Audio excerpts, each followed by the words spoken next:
I show you how to be react. I'm moist. I'm moist. Call and response, I said I'm moist. I'm moist. Good God, I'm moist. I'm moist. Yes, I am. Listen to this. Shut the fuck up. That's what I'm gonna tell you. Shut the fuck up.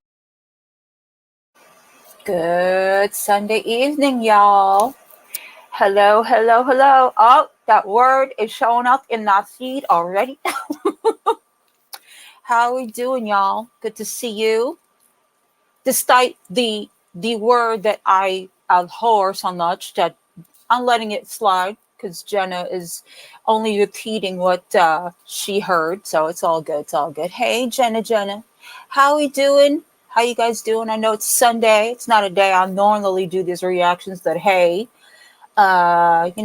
lots going on. And I don't know if y'all follow Damn It Danny, but I was on her live earlier and I was up on the panel and it was so cool to talk to, nice fellow YTRs. It was so cool to do that. And we had a lot of things that we were talking about. And so I knew tonight I had to come back and do another live because we got some updates on certain things, and we're going to be listening to another stream by another creator that is currently now involved in this whole YTR debacle. Hello. And we may or may not have a little discussion up here. It would be cool if you want to join. It's pinned up to the top of the. Hey, look who's here!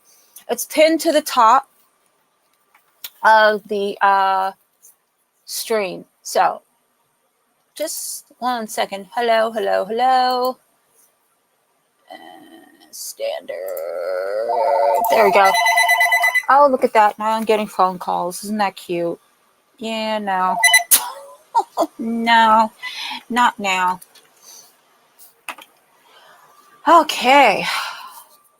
So just allowing everybody to get in, get yourselves comfortable and all that. Oh, thank you for the hearts. I appreciate that, y'all. Appreciate it. It's good to see you guys.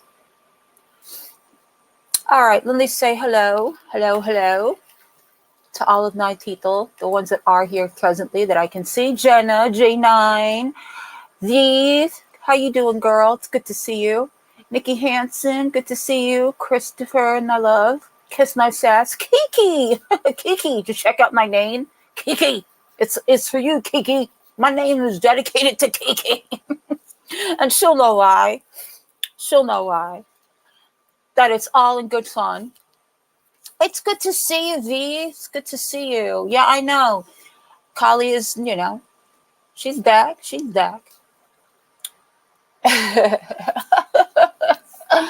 All right. So, what are we doing? Yesterday or the other day, hey, cool gamer, welcome in. The other day, I had a live and I was talking about the YouTuber Colleen Ballinger, aka Miranda Sings. I know, it's all good, Kiki. It's a joke, girl. And if you haven't seen it all over Twitter, if you haven't seen it all over YouTube, this has been an ongoing thing. It started a couple of years ago when there was a young YouTuber by the name of AdamMcintyre, who was 15, 16 at the time, that he was a very big super fan of Colleen Ballinger. And he was in a group chat with them, and a lot of stuff was going down that was not appropriate for young audiences to be involved in. And a couple of years ago, Adam made a video, which you can check out if you go to his channel. Anybody on Nods would like to let his channel back in the side chat, that would be great. Adam made a video a couple of years ago talking about this, and ever since then, he acquired a lot of backlash. A lot of the fandoms didn't like what he had to say, and he lost friends, he lost subscribers, he lost respect in the community. A lot of people thought he was just jealous or he was just trying to get clout, whatever. You know what, Norm? You know what the the population of people usually feel like when they hear a big content creator is not doing so good. They right away, they don't believe the victim, they believe the content creator. I don't know why.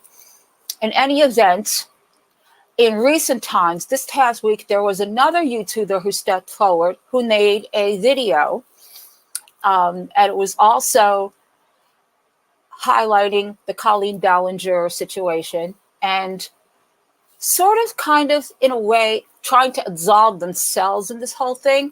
Now, mind you, when I brought this to you guys the other day, I had no idea that the person that made the video, her name is KodeeRants.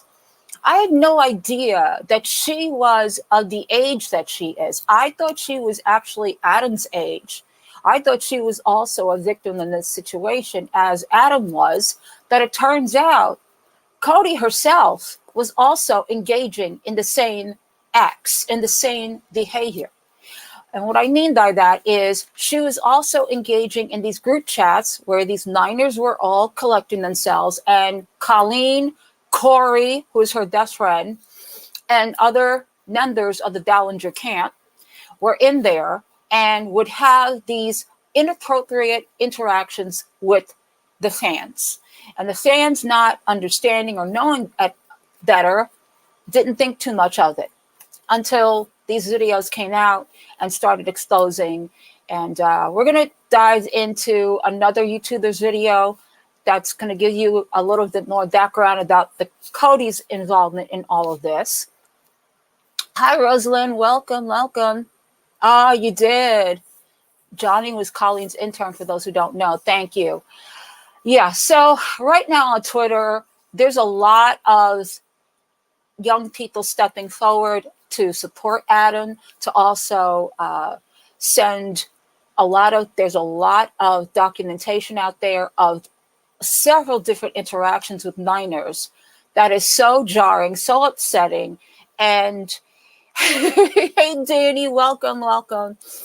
And it's disgusting, y'all. It really is. If you haven't followed this, please, please, please, by all means, watch Adam's video. Also, the YouTuber Dustin Daly, who's in the drama community, made a video about this as well, also highlighting the KodeeRants involvement. He was pretty direct, pretty upset about the whole thing.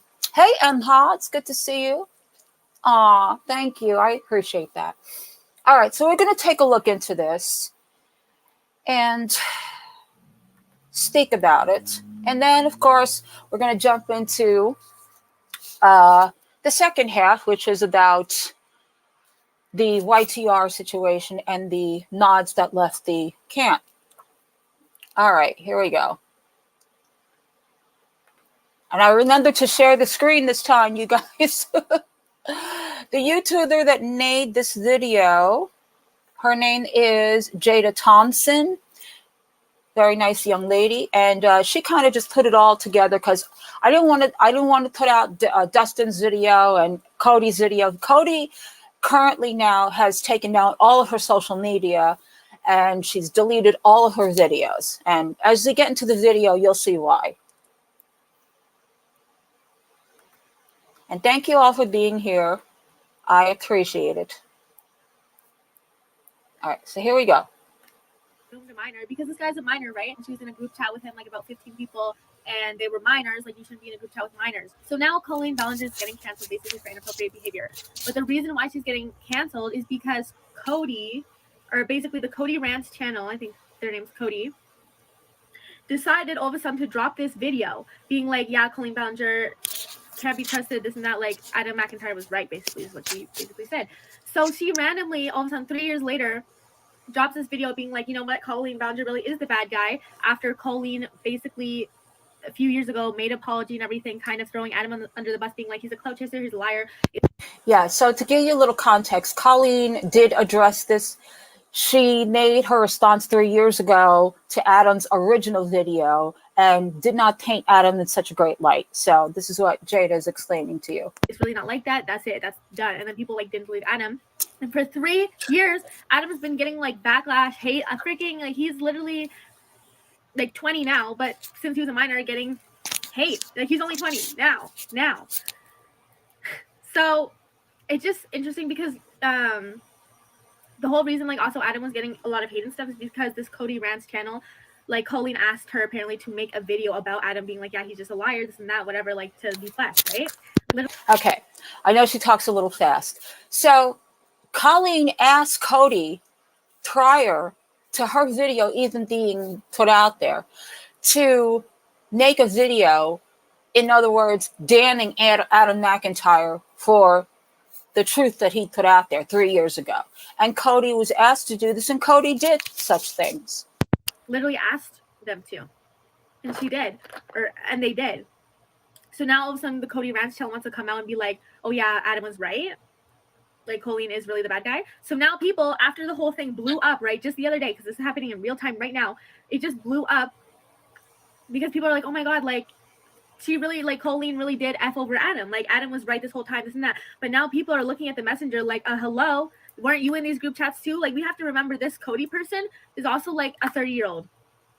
Older, like, not a minor, was in a group chat as well with these kids. And I started doing these group chats. I did not know at the time that there were minors in these group chats, which I should have done research on. Okay, I'm gonna put it back to regular because this is sped up so quickly. This is Cody. This is the one who put out the video.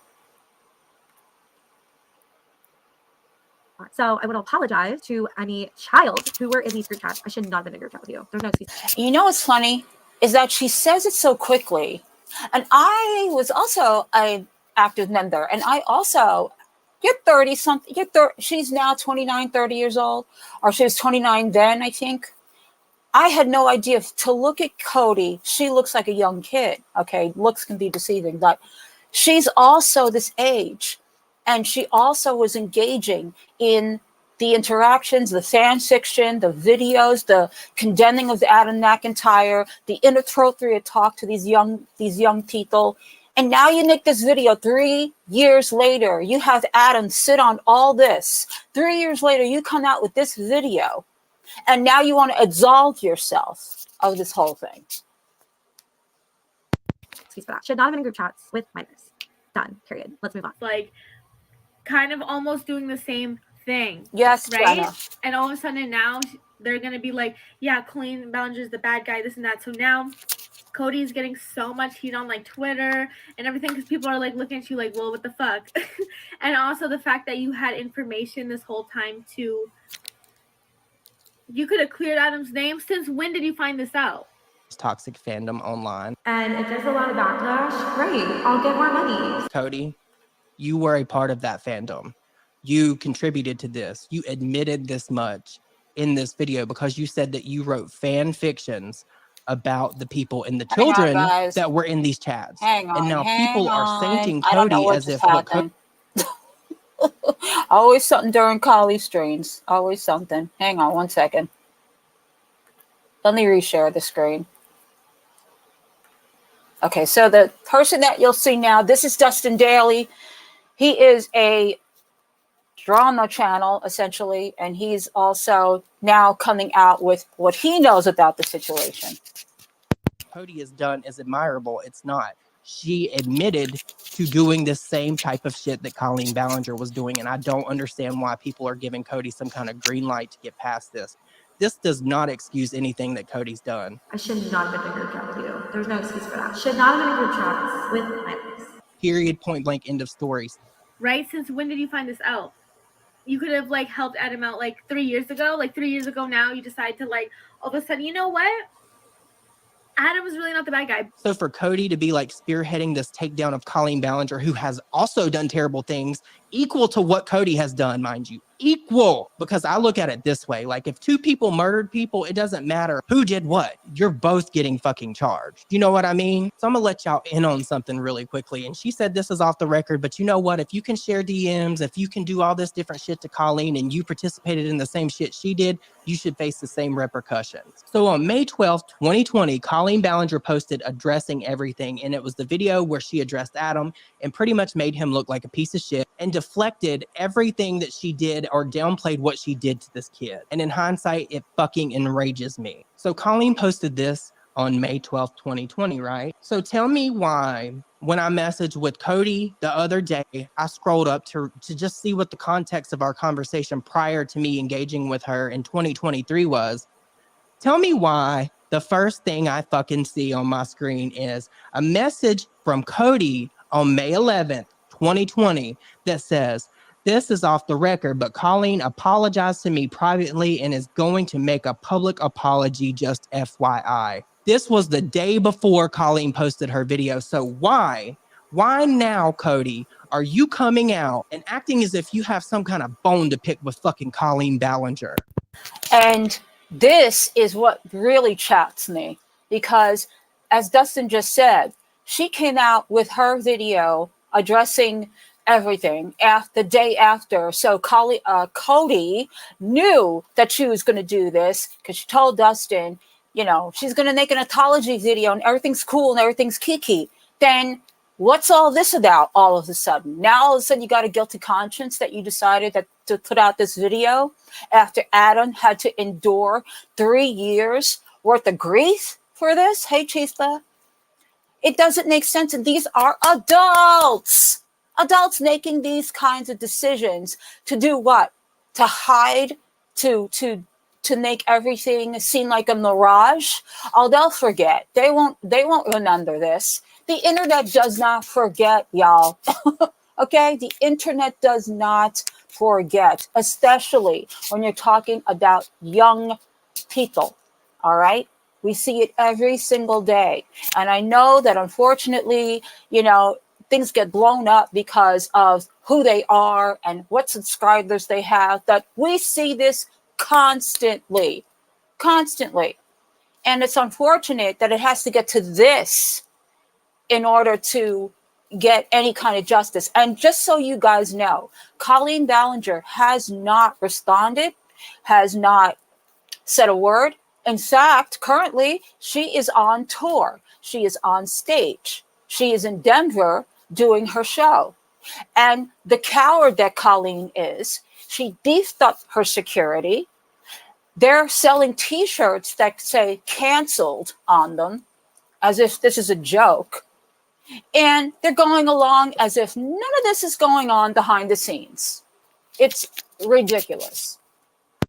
But the bigger question to me is, how the fuck you could hold on to something so long like this that could have exonerated Adam and fucking incriminated Colleen. And the reason in my mind is, you're just as guilty as she is. Adam has literally been dragged through the fucking mud because of this. And I participated in some of that because I didn't believe what he was saying because of fucking Colleen. And your story could have literally fucking changed everything. And you waited till 2023 to come out with it. You fucking messaged me on the 11th before Colleen ever posted her video. Cody, you are the problem here. You are just as equally guilty as Colleen Ballinger. And I don't care what you say about it. But like they should have thought about this. So now they're getting so much heat. And like, you know what? People are right, because people are like, you know, this is really also taking away from Colleen and the fact that she did this to Adam. Right? Thank but you. It's true. Yes, honey. It is taking away the fact a little bit, but KodeeRants has some explaining to do. Like, they thought they could just drop this video, get clout. Like, I really do think that person just wants clout. The sad thing about this is when Cody released this video, she did it live with Adam. So Adam had her on and she was sweet and apologetic and, you know, all this stuff. And Adam, you could see, is so deeply hurt by all of this. He's so deeply traumatized by all of this. And it was disgusting because honestly, and again, mind you, I thought Cody was also the same age as Adam. Here it is, she's around the same age as Colleen. And here she is, you know, love bombing on Adam and, oh, you're going to get the result you deserve. And Colleen is this, that, and the other thing. And meantime, she put out this video. It's had so many views. And since this has all been out there and people are starting to look at her, it doesn't seem to not click to her that this is not the way to go. She's looking at this as a money-making opportunity, and you will see what I mean in a minute. You know, being in these group chats, apparently she made fan fiction about minors and stuff. It's just so weird. And like they would joke about like the R wording a lot. Like I don't know, I haven't looked too into that because it's just so weird. To even sit there, okay, and this is just a recollected story that Jada is saying, that to even sit there and to go to your computer or your typewriter and to sit there and to make out this kind of like fiction involving these young people and submitting that to an adult. Think about that for a second. Like, what is the gain in all this? That and not only that, that it was also said that Colleen and Cody and Corey would make fun of some of these fans. Like they would take pictures with these fans and then 10 seconds later be making fun of them.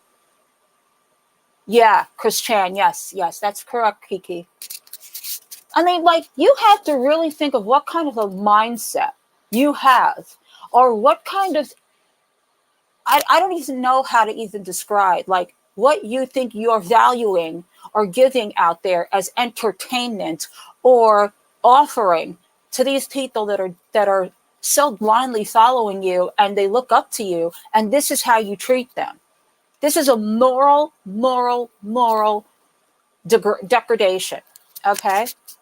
These children don't understand, and they think that it's all kiki and fun because this is, YouTubers and it's cool, and, and they're giving the attention, that they are not understanding behind how really nefarious this is. It's disgusting. These people are weirdos. Like, these people are weirdos. These are the weirdos of the internet. The weirdos of the internet be like the most famous, I swear to God. Like, it's so weird because why are you in a group chat with kids? Like, y'all have no friends. These are people, like, the people that do the best online. It's always the people that have, like, no real life, right? You know what I mean? That's like, so just how true. I hate to agree with her. She's got a point. She says people that have no life are the ones that do really well on the internet. It's kind of something to think about. If you think about the really big YouTubers in the last couple of years, especially, again, y'all know that I came from the beauty community, the drama community. If you look at these YouTubers, James Charles, Tati Westbrook, Jeffree Star, Shane Dawson, okay, all scandals, all had huge followings, and all did some pretty messed up crap. It's like they need to balance it out because they're so sucked into the internet stuff. That's why these people, I do believe, like, internet people get so, like, depressed and, like, so into it. Like, log off, babe, log off. So KodeeRants just, like, I'm literally just came off her live because it just ended, was just crying hysterically online. Like, she is freaking out right now. I think she goes by her because other people were calling her. I don't know. But they were freaking out online. And here's Cody. I'm trying to take accountability for everything. I'm trying my best. I'm just so sorry about all the group chats. I'm just so sorry. I really am just so sorry. You're sorry now. Why? Because he got caught? Because people are questioning you? Because it still doesn't make any sense to me why you decided to do this 3 years later. And now look at her. And I don't welcome the fact that people are, going after her, or that they should, try to mentally mess her up. That this is a sign. This is a sign that this is not the place for you. This is the time to now get the hell off the internet and start dialing up that psychologist, that psychiatrist, therapist, social worker, what have you, and start working on this. This is the time that you need to pull it together, pull your big girl panties up, close the fan fiction, close out the Colleen Ballinger threads, stop making the videos, and start looking internally, darling. That's the best advice I can give you. I really didn't mean to do all this. I was sick. I'm sick? Did she just say I was sick? I was sick. I was sick. Oh man. Here we go. I hate this. I really hate this. We're going to go the route of mental illness. Is that what we're going to go to there? Mentally ill. I was mentally ill. I was in a dark place. No excuse. No excuse. There are other means and methods of outlets. No damn excuse. I was sick. I hear that too often. Too often. Okay? I was sick. Okay, girl. Get off the internet. I just figured if I deactivate it, that is what everyone would want. Like,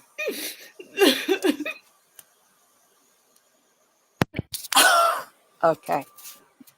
I'm sorry I keep stopping this. This is really starting to bother me. I thought if I deactivated, that's what everybody would want. Everybody would want? No. It's what you should want. And without having to tell an audience of millions that are looking at this now. Because now you got the attention of all these people, right? Oh, congratulations, Cody, for coming out. Oh, you're so strong. Oh, that's so cool. Oh, support Adam. That's not what you did here. And now you're saying you're sick? I was sick? Nah. Sorry. It's okay, Nutslicker.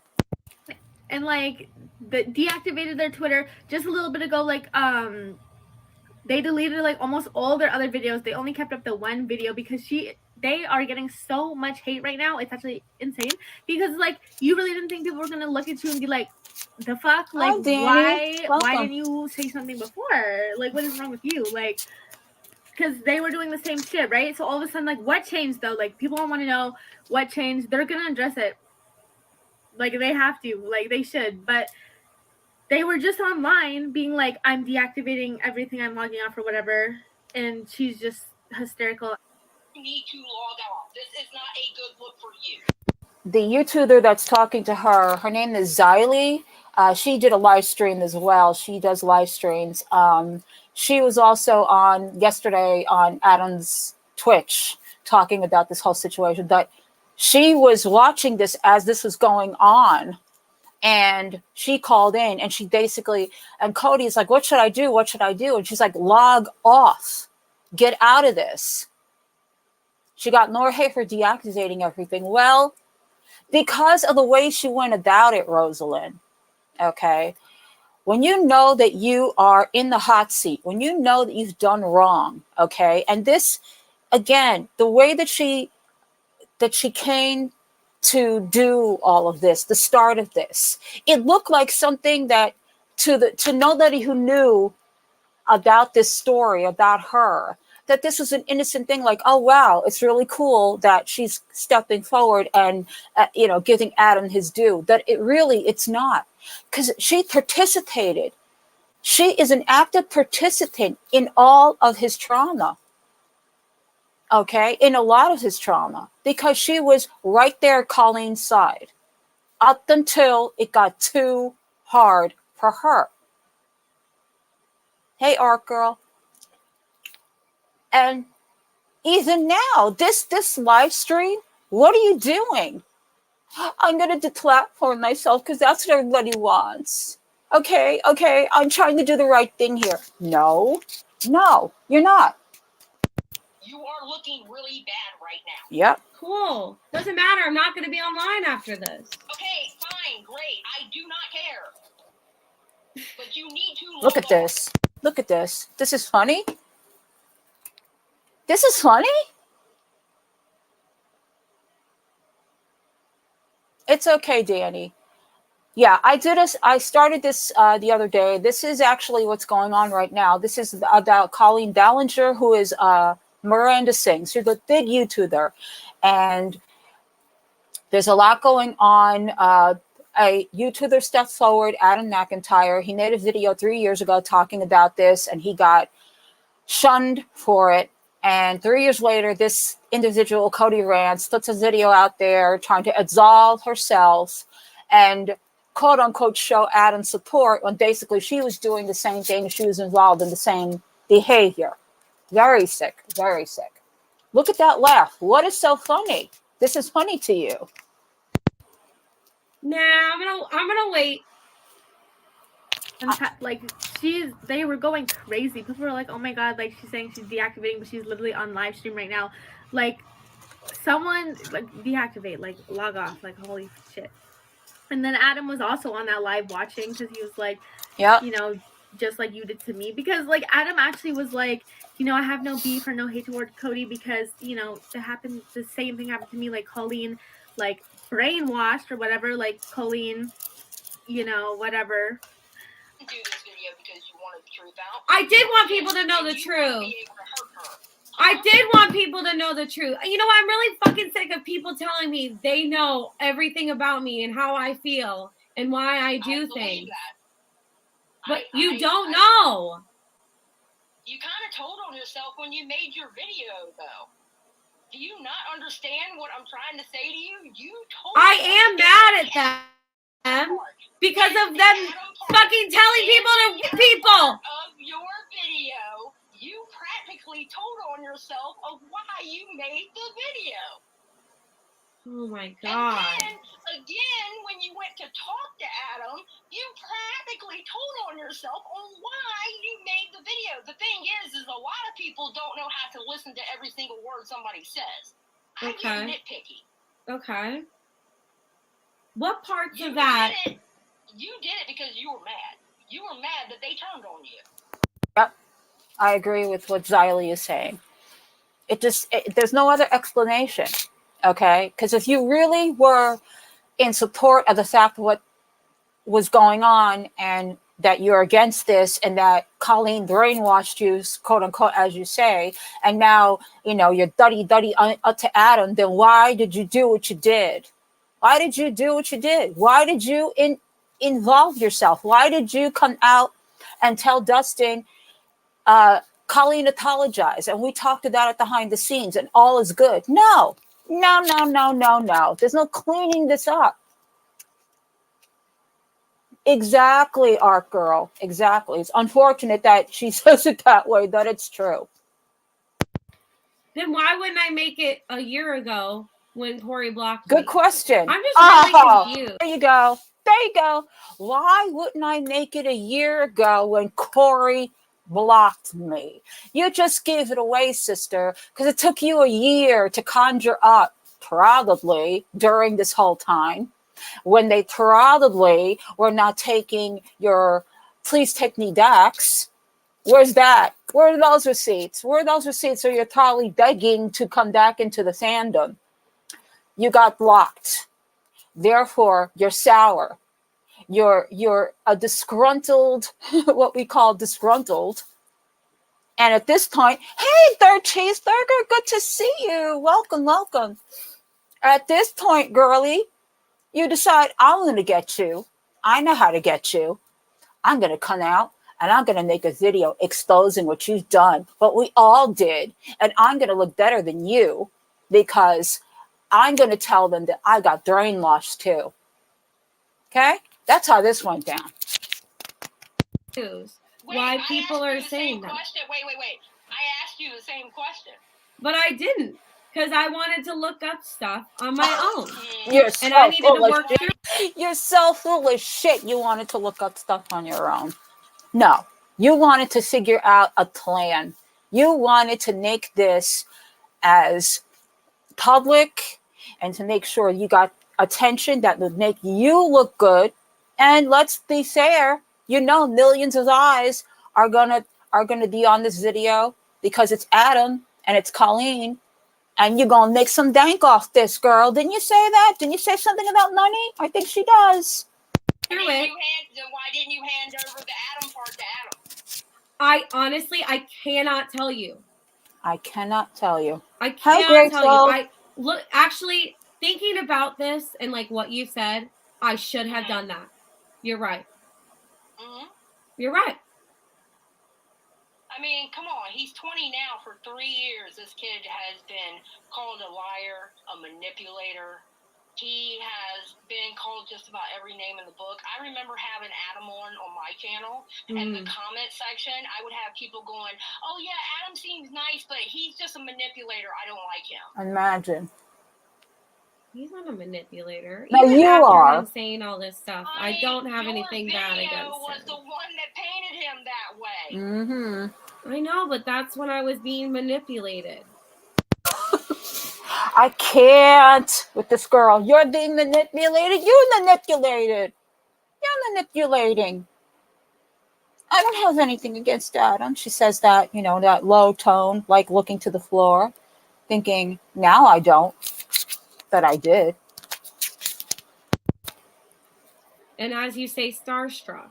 Oh, I'm sorry. I thought I was defending a friend. Woman being okay with a 17-year-old getting dogpiled and then turn around and joining the dogpile. Exactly. I have a problem with a grown-ass woman doing that because you were a grown-ass woman back then. You're right. You're not wrong. You're not wrong. You are. I admit that doing that was wrong. And all the people screen recording it so you can post it in your videos or whatever and call me a clout chaser as you use my face for content as well. And what the hell do you think you did, girlie? This is I hate this thought process of people that are on this platform, right? It's all, oh yeah, go ahead, use my face. Sounds like Chantel. Oh, you're a clout chaser. You're all, you know, you just want the views. Dude, why do we make videos on YouTube? Yes, is so people will view them. Yes, it is the way, it is the intent behind those views. That's the wrong thing. There's a wrong way to go about this, and this is the wrong way to go about this. Oh, see, there we go. Now we're going to do the sad fishing. Because that's what they're doing. But that's what you're doing. You've been sad fishing this whole damn time.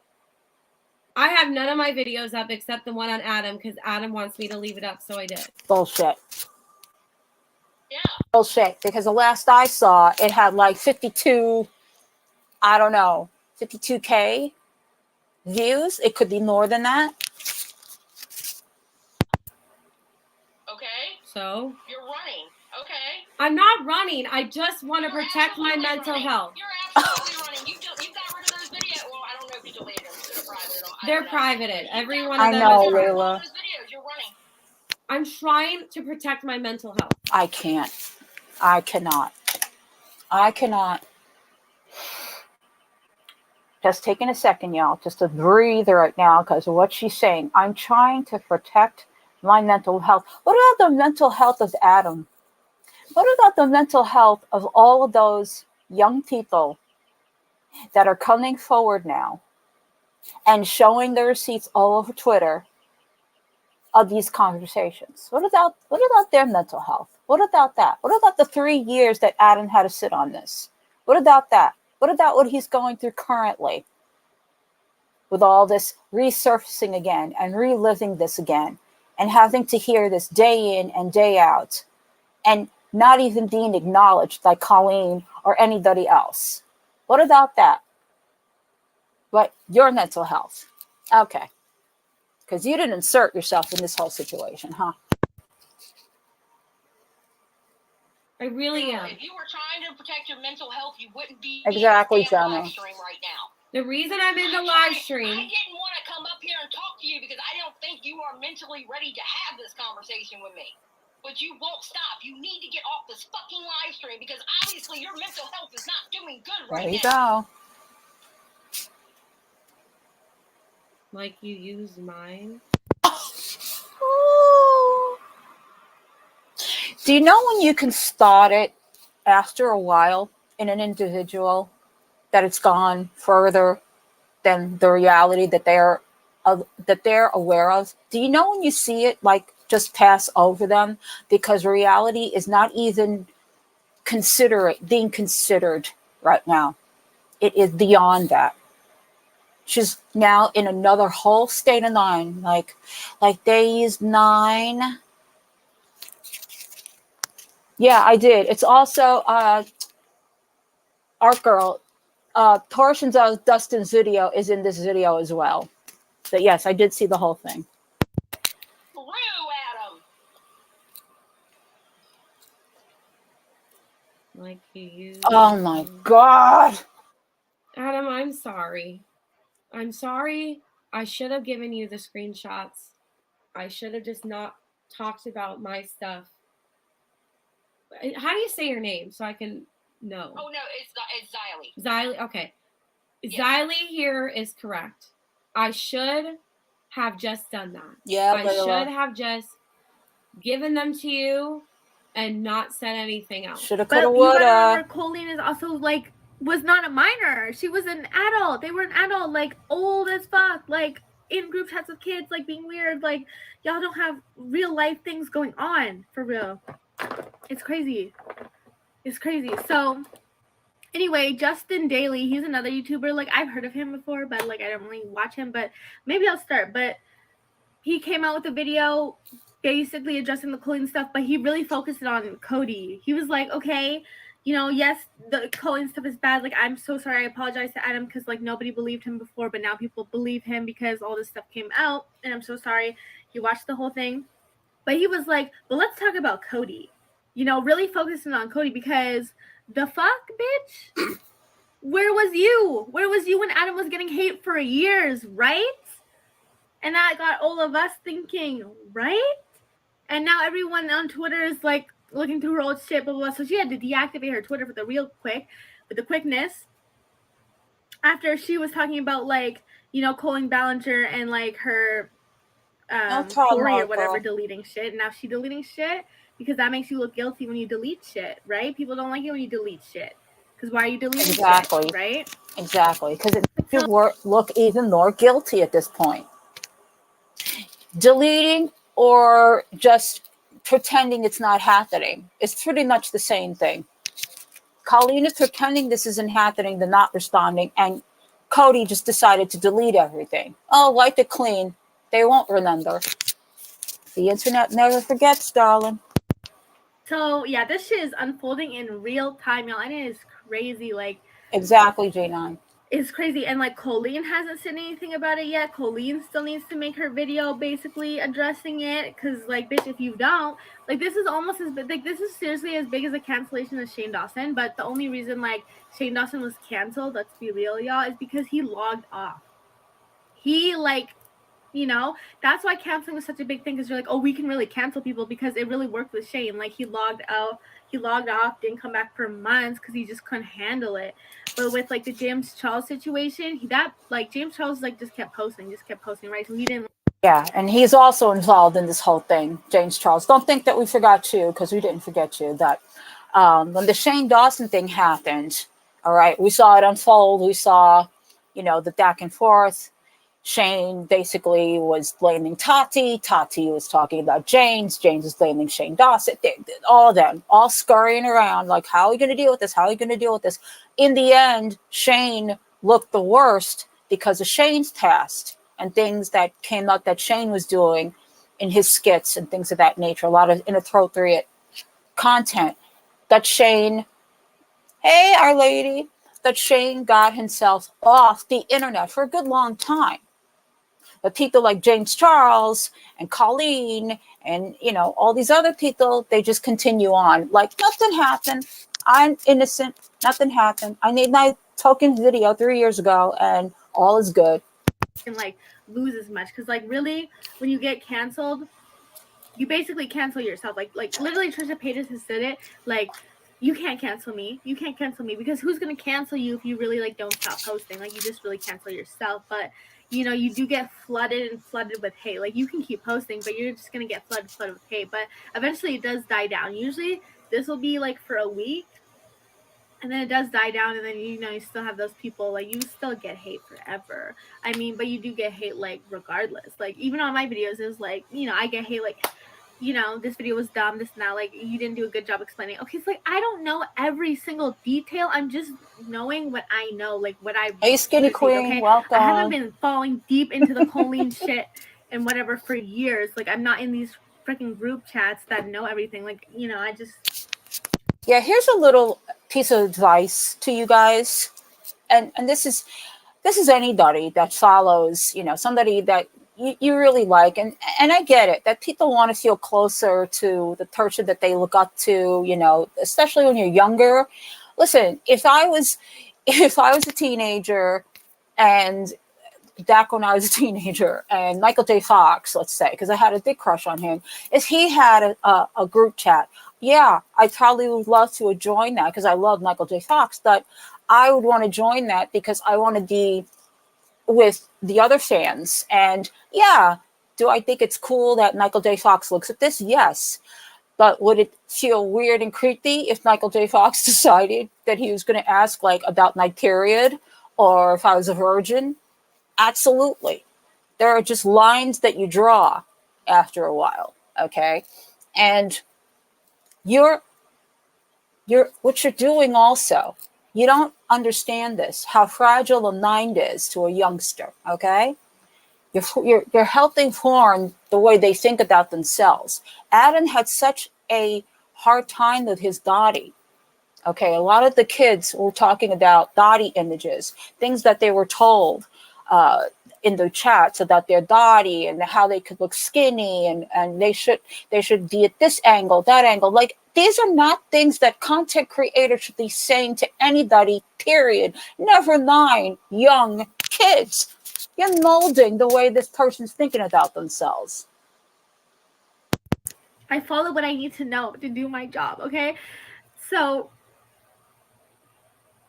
I'm just telling you, like, I mean, correct me in the comments, like, y'all go ahead and do that, but don't like shit on my video. Like, okay, relax. And some You're people good, girl. Like, you You're did great, video. I'm like, thank you.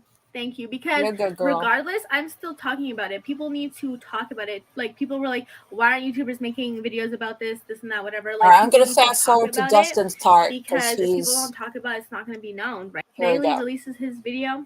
So this is part of my series because you know that 2020 is like a big deal in my series. If you don't, it is. There is a lot of like contriving, a lot of like just messy shit that people were doing, pulling strings behind the scenes, and I'm going to expose that. But when I really knew something was going on is when I saw this kid, Will, tweeting back to all these people that were in a group chat together, right? So on May 30th, 2020 at 2:39 a.m., I tweeted out and said, I'm sorry, but if you're pushing 30, you shouldn't be friends with young teenagers. What could you possibly have in common with someone half your age to discuss so much with? At the time, I don't remember the context of what this was about, except for the fact that I knew that all of this stuff with this, oh my God, expose you, Will kid was going on, right? And I didn't tag anybody in this tweet. I didn't mention anyone. I didn't say, hey, it's you, or hey, it's you. I didn't say none of that. This was just a blanket statement. Are you guys hating on me that I was? Yes, I said it. I was a big Michael J. Fox fan. I will always stand by it. Okay. It's okay. Well, let's not rag on Colleen now, because everybody had their crushes. Okay, let's not rag on Colleen. That I was aware that something was going on. So please tell me why on May 30th, 2020, KodeeRants gets in my inbox. I wasn't messaging Cody at this point and says, Dustin, the only things Will and I really talk about is Minecraft and she fucking annoys the shit out of me with it. Dustin is saying that this is a message, again, yet another young individual, okay? And now Cody is messaging Dustin saying, Will and I only really talk about is Minecraft because it's on my server. Sometimes we discuss drama. It's all very innocent.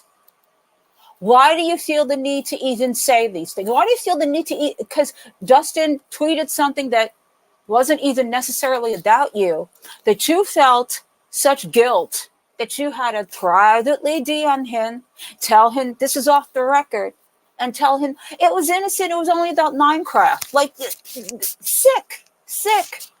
With this is on my server. Sometimes we discuss drama. It's all very innocent. He plays on my server with my friends. This is yet again another time that Cody is admitting to this shit. Cody is admitting to hanging out with a minor online and playing video games and writing fan fictions, and I'm not okay with that. But it gets even deeper than that, you guys, because in piecing all this stuff together, because I have a very detailed timeline of exactly what went on in 2020 and who was doing what in that time period, I have literally 500 pages, 500 fucking pages of receipts from that time period. Because he said he's coming for the group chats. because he's gonna do a part series on the group chats. I'm like, ooh, and I think that's what set Cody off to be like so scared too. Like she was like, because she even messaged him and all that. So it's crazy. It's getting real. Yes, I'm fully aware that the fandom will be very toxic to me and very mad at me for posting this video, but I do not care. A few moments later. Just so sorry about all the group chats. I'm just so sorry. I really am just so sorry. I didn't mean to do all this. Oh my God. Oh my God, y'all. Whew. Okay, so that was Jada's video. And currently right now, because it's on Twitter, Colleen Ballinger is, going on with her show like nothing's going on here. I just want to show you this video. Found this interesting. This is on Twitter, you guys.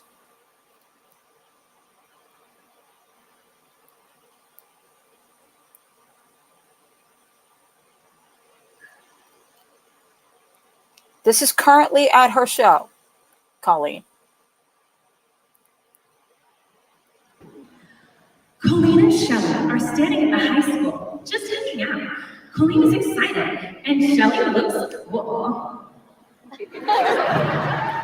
Hi, Shelly. Oh, hey, Colleen. So, how's puberty going? How's quiet? How's puberty going? You are in the midst of this huge scandal.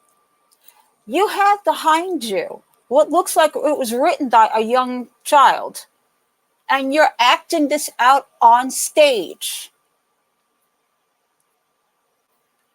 And it doesn't,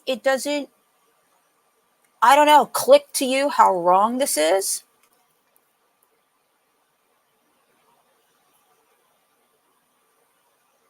It's gross.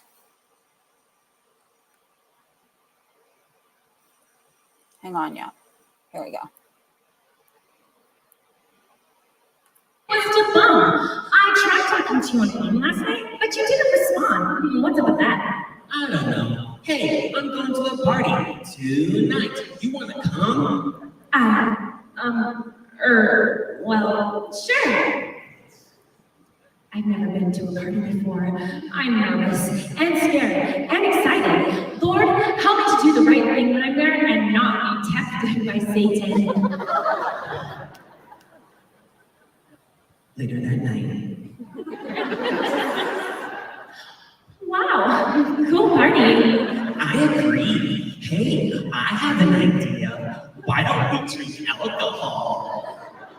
No way! WWJD! Holy, if we don't drink, everyone's gonna think we're losers. Shelly, don't do it! Bye Bye Bye starts to play, and Shelly grabs a beer. I'll do this tonight. You're probably gonna start a fight. You know this isn't right. Oh, Shelly, come on. Know that I'm singing, so Satan set me free. I just want to drink, so leave me alone. Oh God, I can't take it no more. Hear my cry. He's leading me out that door, so we bye bye bye. Here is the really Oh my God.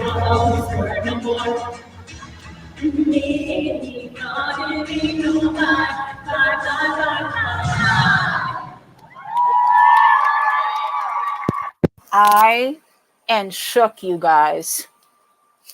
Yeah, people pay to watch this. Could you imagine? This is currently going on her show. So that's her reaction.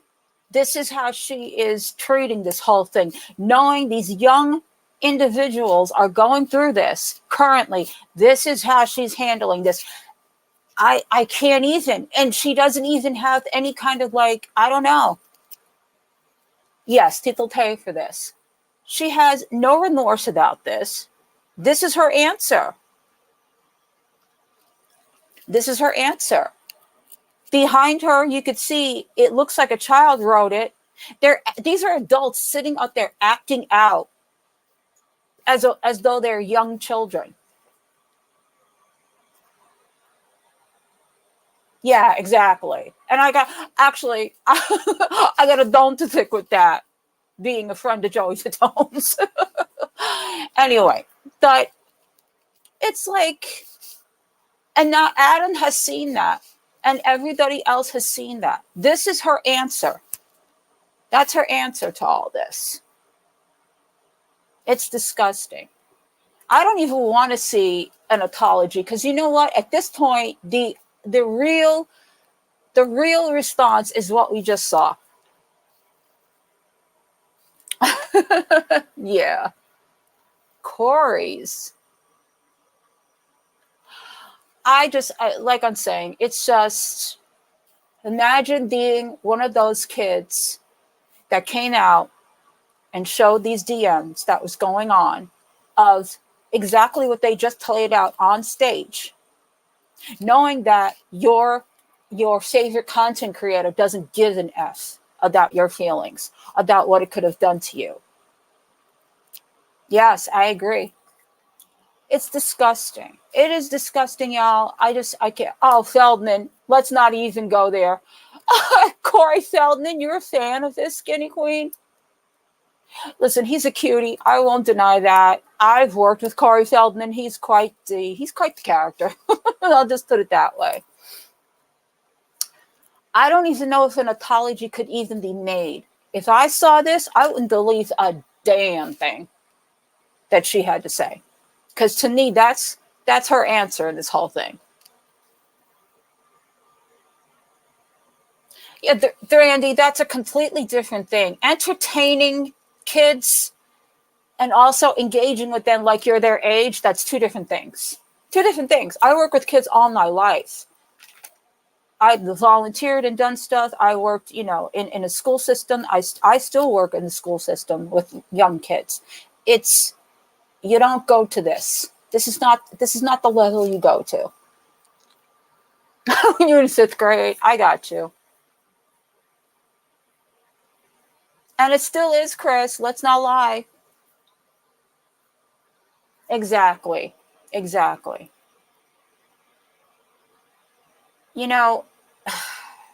I know that there used to be, back in the day when I was a kid, like there were these shows of psychologists, psychiatrists that would have young children in the room, and they would have these puppets or these dolls, and they would have them act out what happened to them. Like those types of things to me should never be recorded, or that should not be something that should be out there. That's a private matter that should be handled privately, not for the world to see.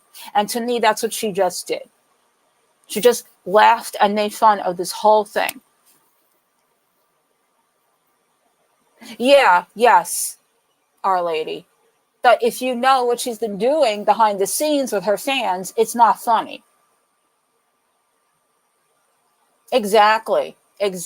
No boundaries and exploitation. Absolutely. Exactly the right wording on that. It's disgusting, y'all. It's disgusting. Yeah, Danny, do you guys remember that? Like those dolls, they're like, okay, let's show Mr. Banana what went on today. Like, I don't even want to do that, because that used to trigger me as a kid to see those kinds of depictions. Yeah, Art Girl, I agree with you. Just imagine that you were one of these victims. Yeah. Just imagine you're one of these victims. And all the internet is going after you and telling you, basically making you feel like you have no rights to your own rights, to your privacy, to your body, to everything. There was a whole discussion that one of the victims came forward, and you could see it on AdamMcintyre's Twitter, that the brother was talking to them about their sexuality. Like they were saying, oh, I think I'm bisexual. And the brother was like, oh, why do you think that? Why would you say that? You shouldn't say those things. Like, what? What are you doing? It's none of your business. It's none of your business. Oh, wow, Danny.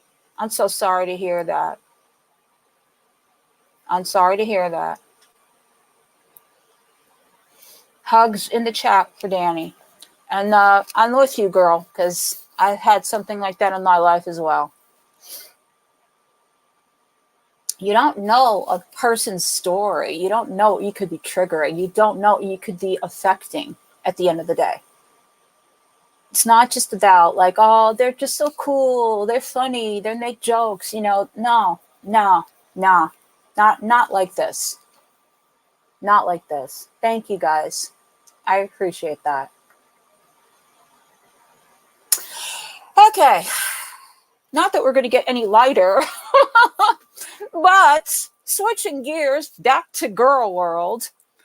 So, y'all know I have no love, and I don't mean to sound like this, but I have zero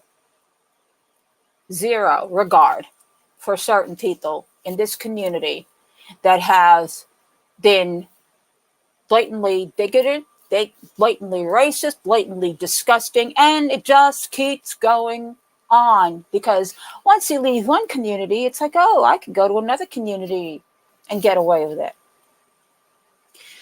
So you guys are familiar. I'm pretty sure that you have seen Sandy Sounds Off and April, that used to be foreigner nods of YTR. They actually came forward and they spoke out against YTR, what's been going down with Bridget. I mentioned her the other day. Bridget made the Icy as her channel.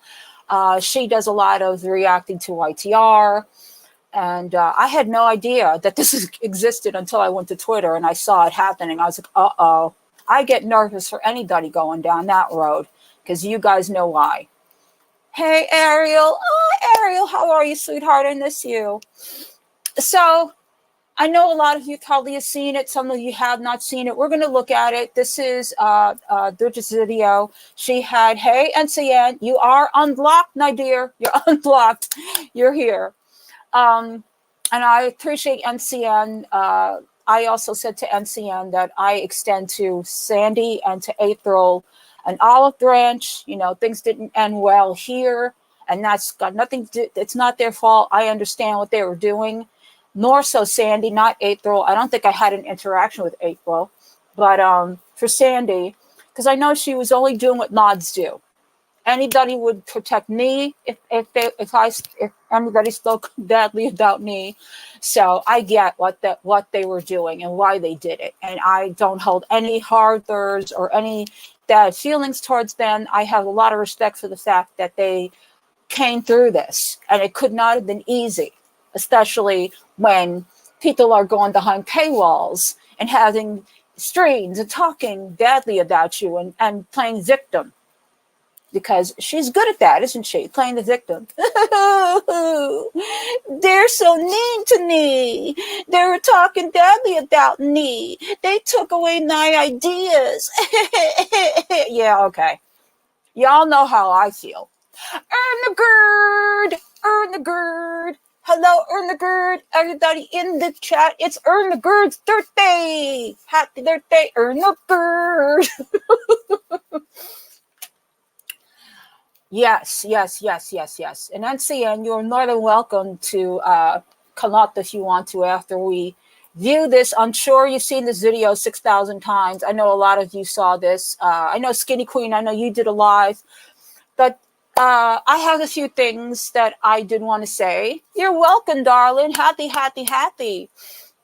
And listen, it's not to the extent that Sandy, April, Cece, yes, I'm going to mention Cece, and a lot of people suffered at the hands of YTR. But, you know, around the time that I went into the hospital, and hey, Grandpa Jim, welcome. Earn the gird.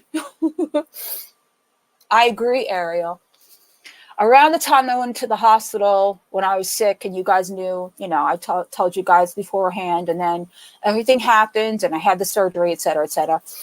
I had seen a DM sent to me, and it was NCM. And again, I was not in the best frame of mind to receive this information, but she was warning me and telling me that YTR was talking about me and basically saying that, well, what's happening to me now is karma, right? Karma for what? Because I disagreed with something that she did, because I called her out for something she said, because I thought it was gross. And then she came to my chat and she played a victim. And then she lied and went on her chat and talked about how 9 mods went after her. They attacked her, which they did nothing of the kind. Yeah. And I'll be honest with you, and it's not NCM's fault. I did block her. I didn't want to have any more of that information coming to me. I didn't want to give it any, you know, any kind of air, because it really got me that somebody thought that way, to think that now I'm getting my due as I'm sitting in the hospital recovering from brain surgery. Okay. I didn't know how dark a person could get until I heard the things I heard on Yolana's. No, Sandy is not blocked. She shouldn't be. On Yolana's live, when he was playing Bridget's, not Bridget's. He was playing YTR's Responding to Bridget. This woman made these horrible things, said these horrible things about Bridget because Bridget had the gall to react to her. Are you kidding me? You come from the community that did nothing but react to Chantel, you included. Or when she streamed the entire Johnny Depp and the Herd situation, the entirety of it. Okay. We're content creators. This is what we do. Certain reactors react in their own way. Everybody has their own way of doing things. Why are you faulting people for doing exactly what you're doing and striking them on top of it all? I agree, Ariel. I agree with you, darling. It is predatory. It is. Now, I always liked Sandy. Sandy was always nice to me. Every time that she would see me at anybody else's chats or what have you, she was always nice to me. I knew that it couldn't have been easy for her. And I would never talk badly about YTR. But when YTR came here and she said what she said in my chat room, or tried to defend the fact of what she said about Fifi, nah, we don't play that. We don't play that. And then to go and be a coward and go behind a paywall and talk about such reactors that are so nasty and so mean to you, that yet, isn't it funny how you won't keep that up, right? Because I never heard it, thankfully. I didn't hear all of those lies made about me, and I don't want to hear it. I don't really care what she thought. But this is what you're doing.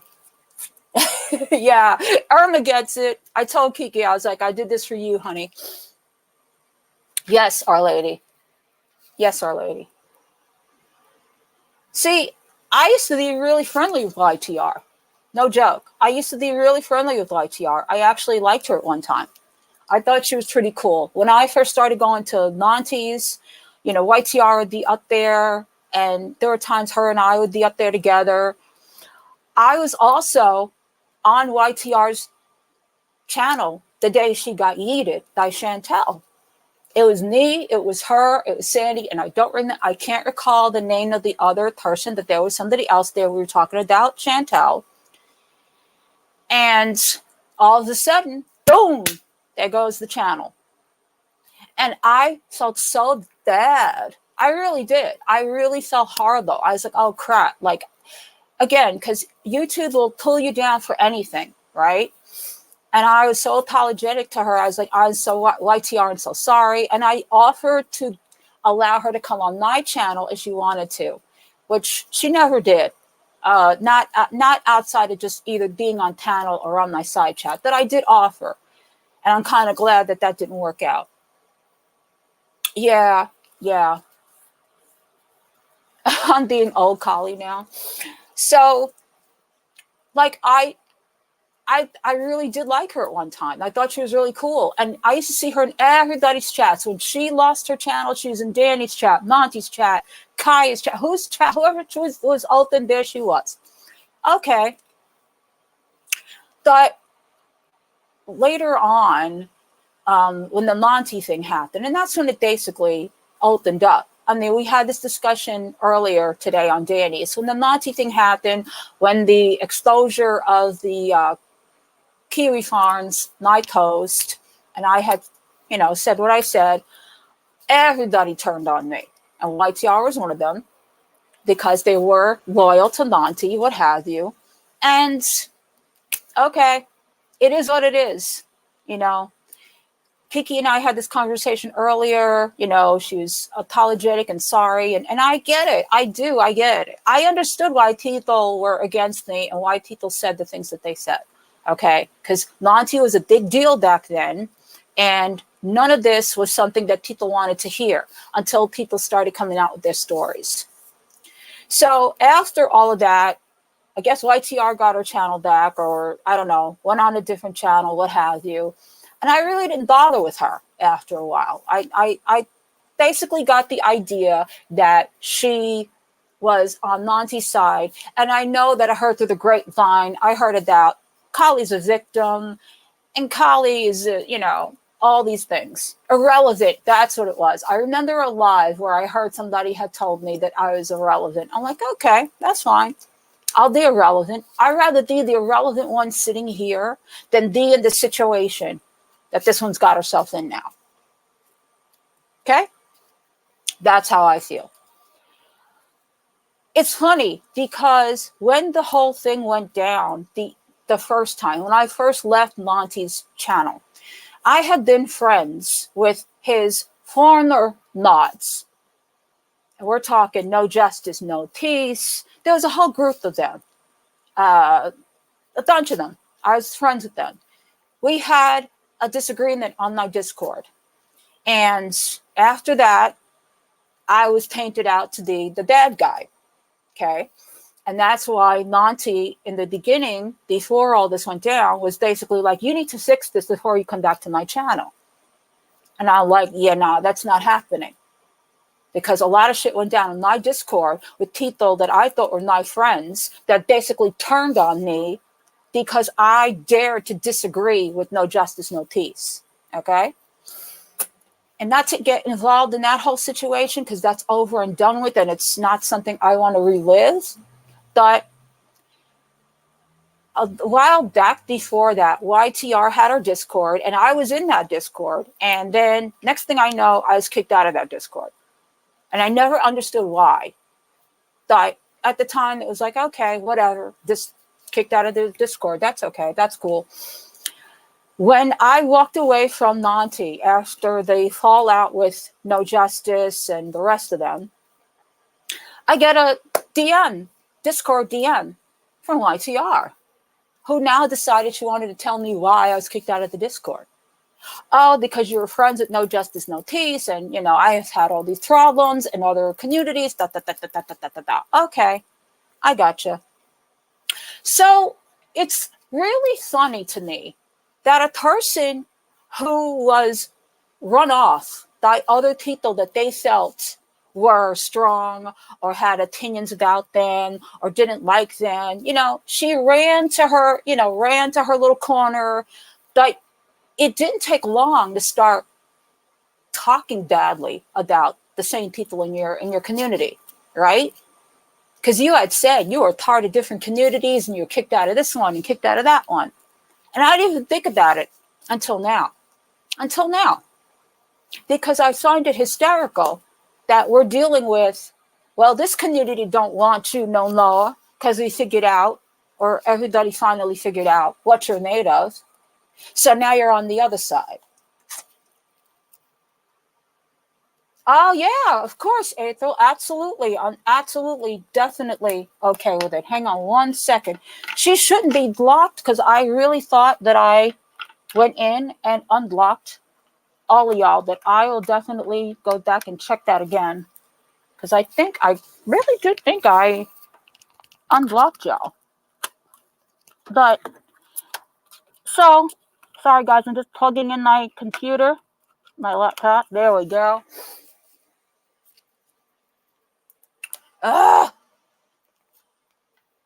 Are we good? Yes, we're good. Okay, sorry about that. Anyway, I'm going to go back in and check right now, April.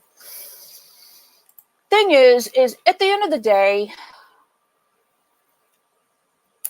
you know, again, like I said about Cody, there's a line you draw after a while. If everybody is telling you to log the hell off because you are just getting way too beyond. Yeah, I know, Kiki. I told y'all earlier I had something to say. You're getting way beyond it. It's time to log the hell off. It's time. Okay? And no one's attacking you. No one's, you said and did some shitty ass things to people in this community that did not deserve it. And that's including your mods. Okay? You don't deserve that. They were loyal to you, just like 9 mods are loyal to me. I wouldn't dream of treating them that way. Wouldn't dream of it. If I had a fallout with them, you wouldn't know about it. We went through a lot last year. These people right here, 9 mods, went through a lot last summer. Did y'all know all this? Nah, you didn't. Want to know why? Because we kept it to ourselves, because we discussed things like adults, because we talk to each other, because we care about each other. Even when we lost Cesar, we didn't want to talk about it publicly. It was too hard to do so, because everybody loved him and we didn't know how to handle it. Okay? Even to the ones that are no longer here that I had some kind of an issue with or tension with when the Monty thing was going down. There's no bad blood anymore. All right? Understand that. This shit is not worth it. Okay? Because at the end of the day, we're human beings and this kind of shit is not worth it at all.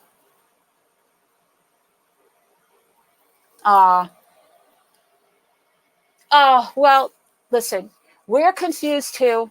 He was with us one day, then he wasn't. And until this day, the mystery remains. We still don't know. And I miss him. And I thought he was such an integral part of our community, he was great. He was a great supporter, and I will never fault him for that. It's the good things that they do at the end of the day. Okay? That goes for Akasha. Akasha is my lifeline here. J9, Jenna, Cousin It, Lexi. She's not here today, but even Raven. At the time, these people stood by me. They did everything. And I never once ever thought to ever treat them the way that these guys got treated. And why? Because they went in other people's chats. I know for a fact that 9 mods go other places. I don't care. That's on them. That's on them. If you are in this world and you enjoy other people's content or you are part of other communities, that's fine. Nobody should fault you for that. What I have an issue with, the only thing I have an issue with, is if you start bad-mouthing the community you're in, or you start talking badly or shit on the person that you're nodding for, or, you know what I'm saying? Or you're going in and you're trolling somebody. And I'm talking like Natter. All right, like the way Natter's not picking on you, Ariel. I'm just saying, like the way the trolling used to go down in Natter's. Look at what happened to Jessica. Okay. Yes, and she continues to be, and she continues to be. You know, sometimes we're not always perfect. I'm not perfect. I know that for damn sure. You know, with all the time that I spent away from this, I listen, I go back, I listen, and I hear myself. And there are times I got to sit there and correct myself. Wow, Colleen, shouldn't have said that. Shouldn't have gone that far. Shouldn't have let that affect you this way. But we're human beings at the end of the day. Know what I'm saying? And everybody has a point where their humanity is not being thought of. Okay, it's just their avatar. You know, you don't know what a person is going through. You have no idea. And that goes for YTR too. We don't know what she's going through. You know, if you're struggling, if you're really having a hard time, get some help. There's no fault in that. Get some damn help. Stop spreading all the toxicity around you. There's a common denominator here. The common denominator is you. Okay? And that's not to be mean. That's not to be attacking or anything like that. The common denominator is you. I know, Ariel. Same. And there's no fault and nothing wrong with getting help. Nothing wrong with it. All right, I'm going to play this video. While I'm doing that, April, I'm going to look and see. I thought I checked today, and I could have sworn. Thank you so much, Our Lady. I love it. I'm going to check and see if Sandy is blocked. I hope not. I really thought I unblocked her, but I'm going to go and check anyway. So this is Bridget's video, which I thought was done extremely well. Y'all are really good.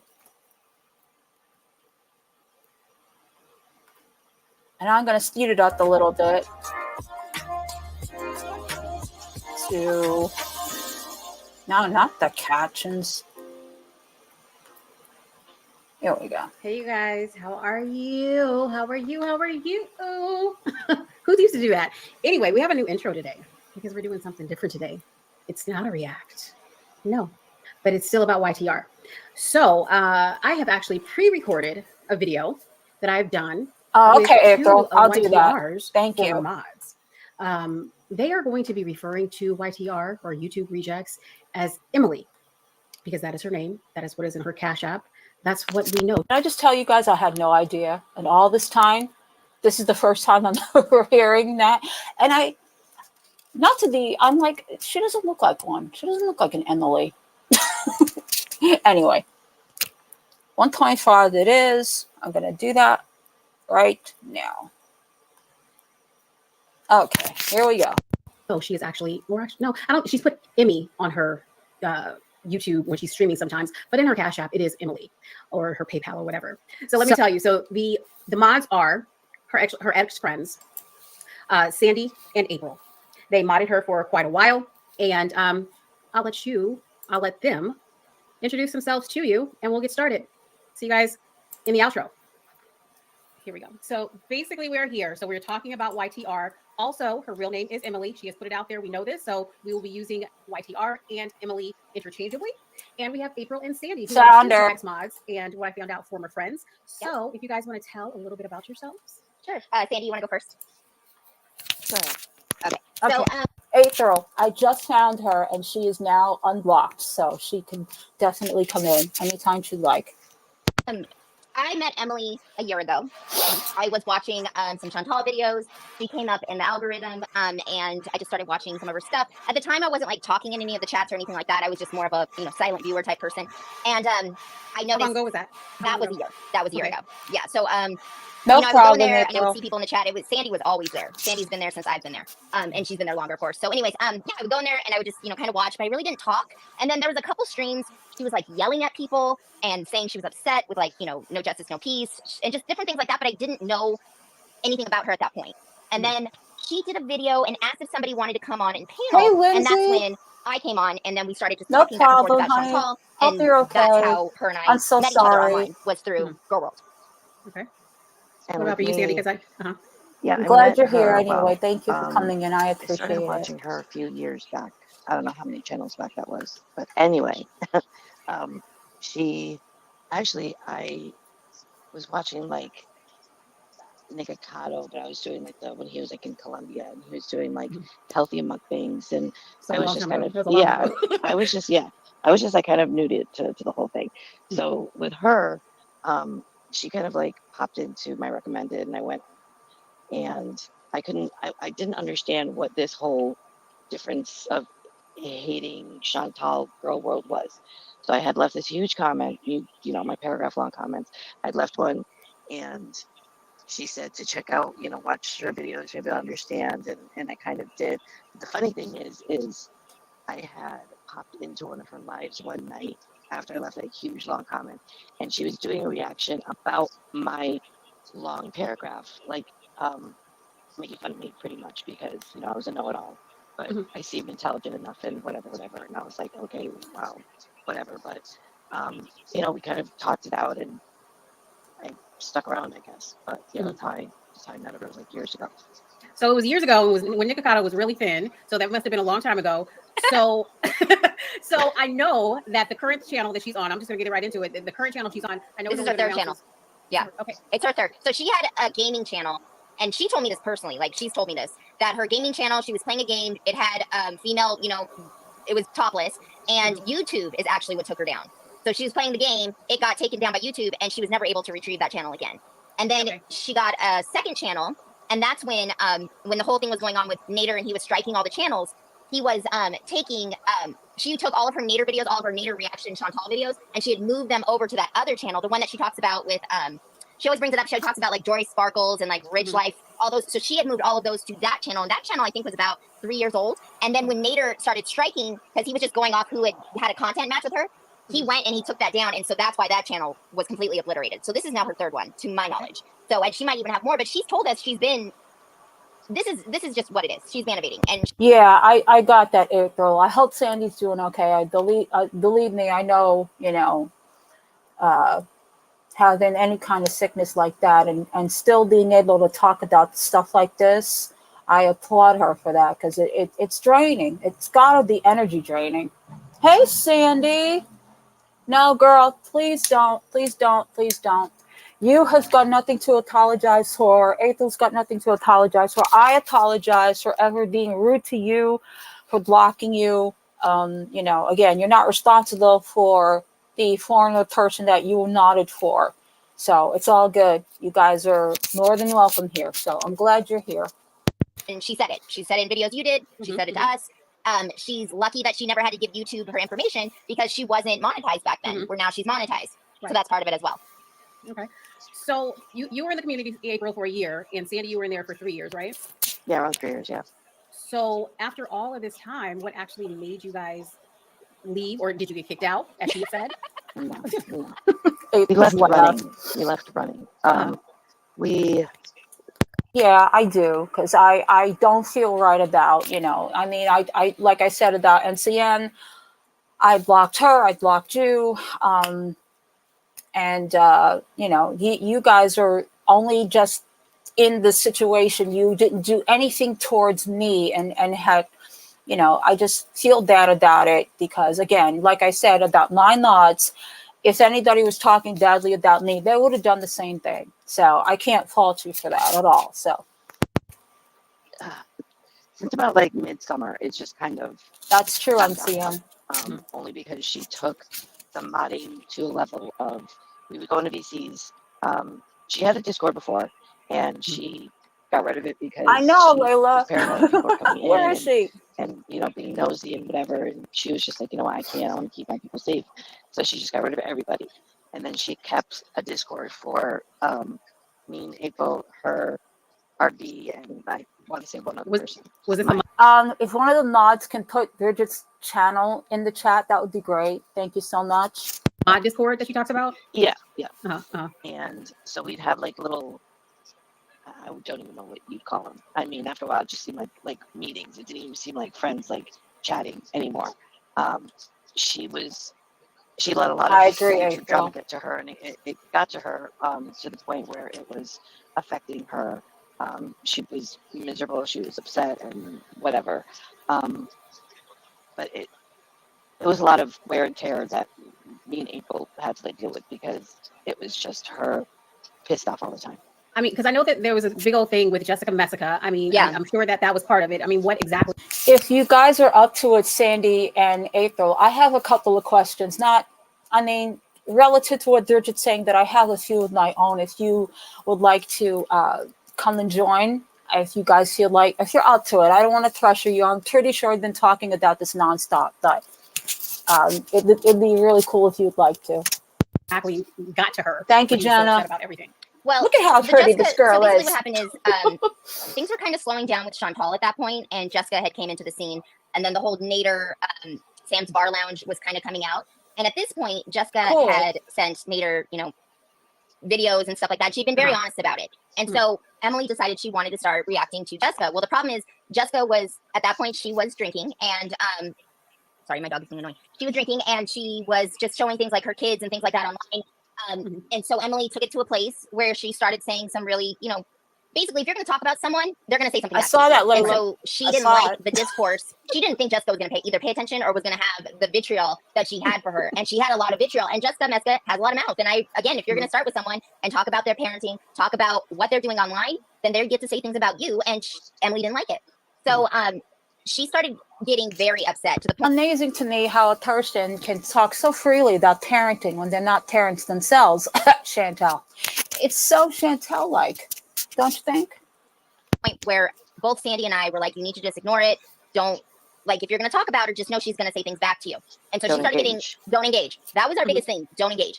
But there were things where Jessica would come into the chat and Sandy and her would have a back and forth and talk. Jessica and Sandy. And then, that's part of where later on in the story where Sandy and her talk, that's where Sandy's part comes into play with how she made up with Jessica, or how they had, they smushed their beef basically. So we didn't go into Jessica's chats. Like Sandy and I never would go in there, start rating or doing anything like that. But when they would come into Emily's chats, she would get very upset. So basically Sandy and I were just there to help her, just kind of keep her calm and not freak out, because she was getting very, very upset about the discourse. Basically, she can't handle it. So what happened after that? Sandy. So from what the story that she tells is that you guys basically ran an op on her. I know that she was sick with COVID or whatever, and you guys were in the chat, and then all of a sudden you became a member of Jessica Messica, and this was planned and everything like that. No. Okay, so no, that's not what happened. So basically, Sandy and I have been friends now for a year. We got very close probably around November of last year, and Emily didn't like that we were talking. It's part of this is the reason I'm telling you this is that Emily would say things to one of us and then kind of try to triangulate us against the other one. Kind of like what she was doing the other day with MCM. She was trying to bring MCM into it, oh, they were talking smack about MCM. By the way, we weren't. It wasn't like that, So anyways, that's what that situation was. And by the way, MCM, I know I mentioned, Sandy April. I don't forget what went down with you either. I never forgot that. I thought that was awful as well. So just so you know, just that it's acknowledged, and I don't forget that either. But anyway, sorry, I'm getting long-winded. But sorry, I'm trying to think of how I want to put this. So she started saying she was sick. She claimed she was sick for a long, long time. She left her job. I don't know if that's personal, if you want to cut that out or whatever. Welcome, she left her job. And so she moved, and she's mentioned all of this. Again, nothing I'm saying is nothing she hasn't mentioned. She's mentioned all of this. So she started, building her channel, getting away from Chantal. But yet she would still engage in petty little things against people. And it was you really got to stop, because they're going to start saying things back to you. She mentions people in the stream like Skinny Queen or Farida or Doe Eye Cookie, things like that, or Monty, right? She gets very upset if you don't agree with her. So yeah, what else did she do, Sandy? So I'm trying to put this together. It's there's a lot. With the whole Jessica thing, she says that I had to run away and find a new community. That was going to she made it sound like I needed to be welcomed with open arms because I had all this grief, and I had to find somebody.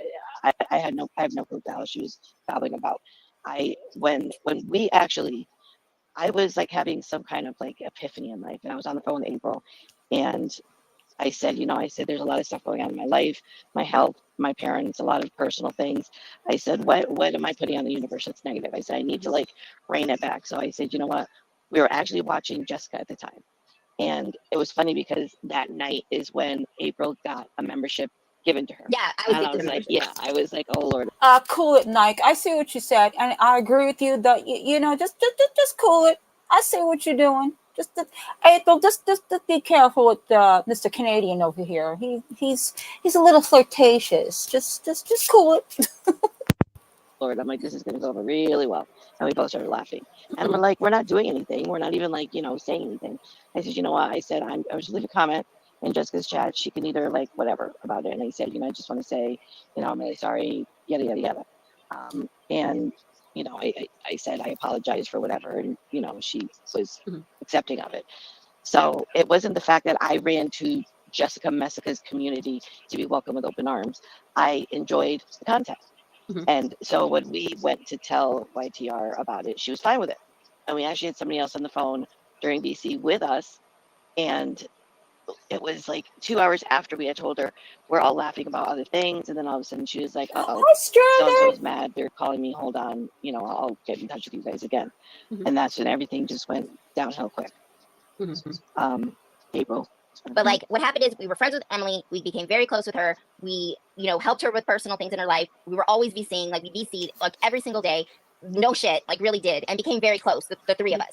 And then what happened is she started trying to engage in bullshit online, and Sandy and I kept telling her, you need to stop engaging with these people. If you want your channel to grow, you need to stop. She didn't want to listen to us.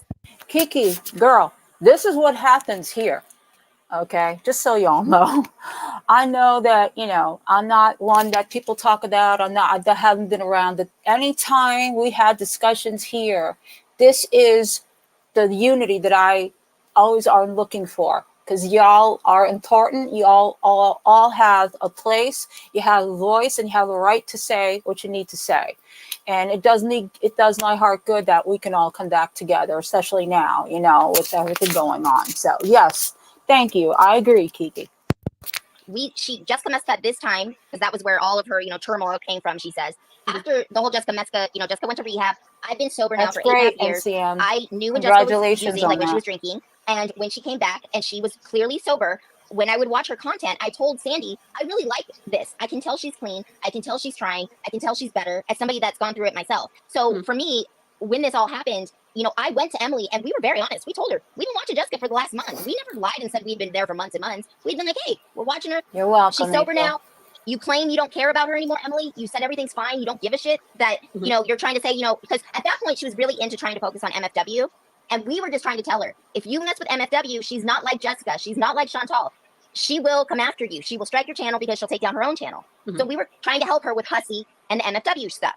So when all this was going on, she was like, we were trying to tell her, just be careful. Maybe don't put her up at the same time that she's, trying to stream. Maybe wait, edit the video, and then come back and have some sort of a reaction, right? Right. She didn't want to hear it. She said we were paranoid. Okay, fine. And then, we told her about Jessica. She said, I don't care about Jessica anymore. It's fine. I'm worried about MFW. I don't even care about Girl World stuff or Girl World adjacent shit anymore. It's over. That's what she told us. So how long ago was that? Oh, that was back in April, beginning of April. She was fine. Yeah. And she had been saying this to us in BC. Again, So this was fairly recent. April was fairly recent. And she's full of shit that she's okay with that. Because no, you ain't. Speak with this woman every single day almost. Except maybe like she is YTR. That's who April is talking about. Twice on the weekend, that wouldn't be a situation, but we talked to her. We were friends with her. I genuinely thought I was her friend. And I know you say it's silly, Bridget, to have friends with people. Sandy has my phone number. She calls me. We're friends. Again, I know a lot of personal things about Emily. Emily knows what I know. Exactly. Okay? I helped her with very personal things that not just a mod helps you with. I'm sorry, that's a friend or a sibling helps you with. And she just, she wants to act like we weren't actually there to help her. We were friends with her. And I had to tell her many times, Emily, please go back and read what I wrote to you. Please go back and read what I wrote to you out loud, because you don't understand what I say to you half the time. Because I'll write things to her and she doesn't understand. And I literally have to get her on the phone and say, read it out loud one more time. Oh yeah, you're right. That's not what you said. Yeah, no shit, because I wouldn't say something. If I'm going to say something, I'm going to say it. I'm sorry. I'm not that person. I'm Latina. Don't mess with me. I don't care. I'll say it to your face and I'll say it to you online. It doesn't matter. And I would tell her that. I'm your friend. I'm here to help you. Sandy's here to support you. We're all friends. I thought we were all friends. And when Sandy was going through a hard time, she had the audacity to sit there and say that stuff about Sandy and act like, Sandy was this burden, or Sandy was it was just really odd, Bridget, how she turned things into herself. It was really sick, and that's where the change happened. Was there? So I know that we actually talked about it offline, but basically I know there was a situation that Sandy was going into stuff, and I don't know how deep you want to get into it, because I was confused. I did that stream about where she was crying about you guys and then crying about her parents. Yes. And I don't know. Yeah, I don't know how Yeah, deep you want to go into that. well, we were talking one night with somebody else in the chat, and it was a BC. It was the four of us. Yeah. Yeah, and I was like, I can't believe what's going on with my family right now. I said, I this isn't like real to me. You know, it's like, sorry if I start crying. It's just, you know, my dad had just passed away. And Sandy, just so you know, okay, because this broke my heart. My condolences for your loss, and I'm so sorry. And I understand completely, you know, going through stuff like this is devastating, and to have to deal with somebody who basically takes your feelings and your going through something that you need the support right now, and basically taking that away from you is wrong. And I want you to understand that I identify with the fact that you needed somebody to be there for you, and she wasn't. And I'm so sorry that happened to you. And my condolences are with you, Sandy. He was in a nursing home, and it was not. I can't even. Anyway, sorry. My mother was living with me in my home, in my house, and I was the caretaker. She had she wound up in a hospital because she had a blood infection, and when people have dementia and something happens, changes in their body, it sets off their dementia. So you're welcome, Sandy. Her Thank into you, a nursing guys. home. So meanwhile, my father is literally on his deathbed, and my mother is in a nursing home, and I'm trying to deal with that. That's like my priority. You know, I have my stuff, I have other things. It was a lot, and so I haven't really processed my father's death to right now. I haven't. It's just a lot, and I know I have to. And you know, I have people I talk to, so it's not like, you know, YTR seems to think like, you know, she was the one that like taught me about grief counseling. No, I'm sorry, YTR. Sorry to tell you, but it wasn't you. Anyway, so when I'm going through all that, I was on the phone with this other person, and I start getting kind of into raw, real conversation, and I start crying, and it's kind of like This was in Discord. This was in Discord. Yeah, so it was. Discord. Yeah, there was four of us on the line. So it was me, Yeah. Sandy, somebody else, and then Emily. Yeah, and this other person was sharing with me about, you know, something personal about, you know, a death of their parent, and they said, you know, it's not going to be easy. It changes. The grief is different or something. Absolutely. And I'm just crying, and then out of nowhere, like, YTR gets like upset, and we're all like, what is going on with you? Like, are you okay? And she like starts like she's going to cry, and she was like, well, now that you totally depressed me. And I was like, I am sorry. And this other person said, oh my gosh, you know, she goes, is everything okay with you? She was like, well, you know, now I'm thinking about my parents. And the other person said to her, well, is there something wrong? Are your parents sick? Are they okay? Are they still alive? She goes, yeah, they're fine, but you know, someday they're not going to be around. And I was like, okay, whatever. Wow. And I'm like, so while you're going through it and still going through it, she's worried about herself. That's basically what I'm saying. And that's why I call her a narcissist. There's reasons, because Sandy had only shared this particular story at the beginning of April, and this had happened back in the end of November. And she had shared it with me a couple times. So when Sandy's telling the story, it's like, you know, I know it's a big deal for her to talk about it with these other two people. And so for Emily to do that, it was so sick. Like, I was very upset. I was telling Sandy behind the scenes, I'm so sorry. This is not okay. This reaction of hers is not normal or okay. And I was just disgusted at that point. That was kind of like the line for me, is like, this is our friend. She's going through something extremely serious. I'm very close to my family. And like, it was a trip, Bridget. It was a trip. And anybody else, like, Layla, NCM, very sorry for your losses. Very sorry. Okay. And you made a great point, Sandy. Talking about any loss is hard enough. That, you know, when a parent goes through almost a slow process, you know, and then they're suddenly not there anymore. It's devastating. It's not something that you can process even right away. It's years and years. I still still to this day, and my dad, I lost my dad in 2015. It's still a process. You know what I'm saying? It's so to sit there and to turn around and say, well, now you have to trust me, you know, like go cry in a corner somewhere. Okay, if you want somebody to feel bad about you, then take that yourself out of the conversation, excuse yourselves, and go talk somewhere else. Don't take that away from somebody who obviously needs the support. So here's this, like, it's disgusting to have that be somebody that you think is your friend have that reaction. It was just bizarre. And the other person that was on the phone with us got the same thing. She was also very disgusted by her reaction. So that was when things started to break for us. And I had told her, you know, you need to be really careful. And if you're mad at me, don't go after Sandy, because she would get mad at me for something and she would like demod Sandy or like go after Sandy and tell Sandy that Sandy was talking down to her. And it was like, you have the problem with me. You don't have the problem with Sandy. And I would tell her that you need to leave Sandy alone. She's not in a, you know, she's in a very sensitive place right now. Don't be adding grief to her. And she just did. And it was disgusting. And I told her that was my straw. That was my last straw.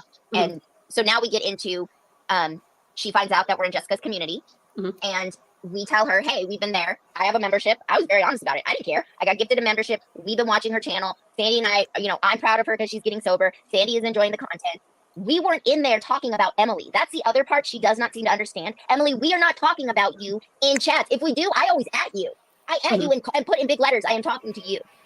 Like, it's wild to me that she thinks that we weren't talking about her at that time. And so for her to say that we were going there for Sandy to get grief counseling or for me to like talk bad about her, it wasn't that. We were enjoying somebody's content like we should in YouTube. It's not a big deal. I'm a 40-year-old woman. Get over it. It's not that deep. Like, it's YouTube. Like, stop it. Right. And so, you know, when she was on the phone with us and Sandy was trying to explain to her, listen, I'm going through a lot. Sandy was very emotional. She was like, I just wanted to apologize to Jessica. Go ahead, Sandy. I'll let you say this part because this part is important. Well, I just wanted to apologize to her because I was just like, you know what? I just want to like put out there in the world. I just want to like take out whatever negativity I've like put out there. And I'm like, you know, it's not like I'm just doing it because it's just Jessica. It was because we were actually talking about her and watching her at the time. And I'm like, you know what? I'm just like, you know, extend the olive branch while I'm here, you know, and then I move on to the next person that I've like wronged or I feel like I've disrespected or something. Because like I said, am at a point in my life where it's. Sandy, thank you for the super chat, honey. I appreciate that. Thank you so much. It's like, what is going on where things have just been so not okay. And before anybody starts coming at me with, oh, they make fun of how YTR talks, this and how this one talks. Right now, I have aspiration pneumonia. So if y'all want to make fun of me for that, knock yourselves out. But I'm actually. At least you have all your teeth. And I'm not illiterate. I'm sorry. And you're not illiterate. And you know how to spell Grammarly and FICO. Yeah, FICO. Girl. I want her to see my so face glad and know. somebody said something about that. Like, hooked on Sonics, it's a thing, yo. Just saying. I am talking to you. You need to learn how to spell. It's ridiculous. Like, it's wild. It's wild, Bridget. Anyway, sorry, Sandy. So basically, you talked about how she would take like Sandy's mod wrench away or whatever, and then I know Sandy, you had said in that post that you did on your community page that I read out in a previous video, you were talking about she would take wrenches away as punishment. Yes. I pulled up a conversation we had, and this is from February of 2023, where she had said to me, and I'm reading this verbatim, so I'm so sorry I took the wrench. You know you are the best mod in the whole YouTube, and I mean it, and I just feel stupid AF. I didn't mean to take it for long, just for that stream, because I wanted RB to handle it. I knew this topic would blow over.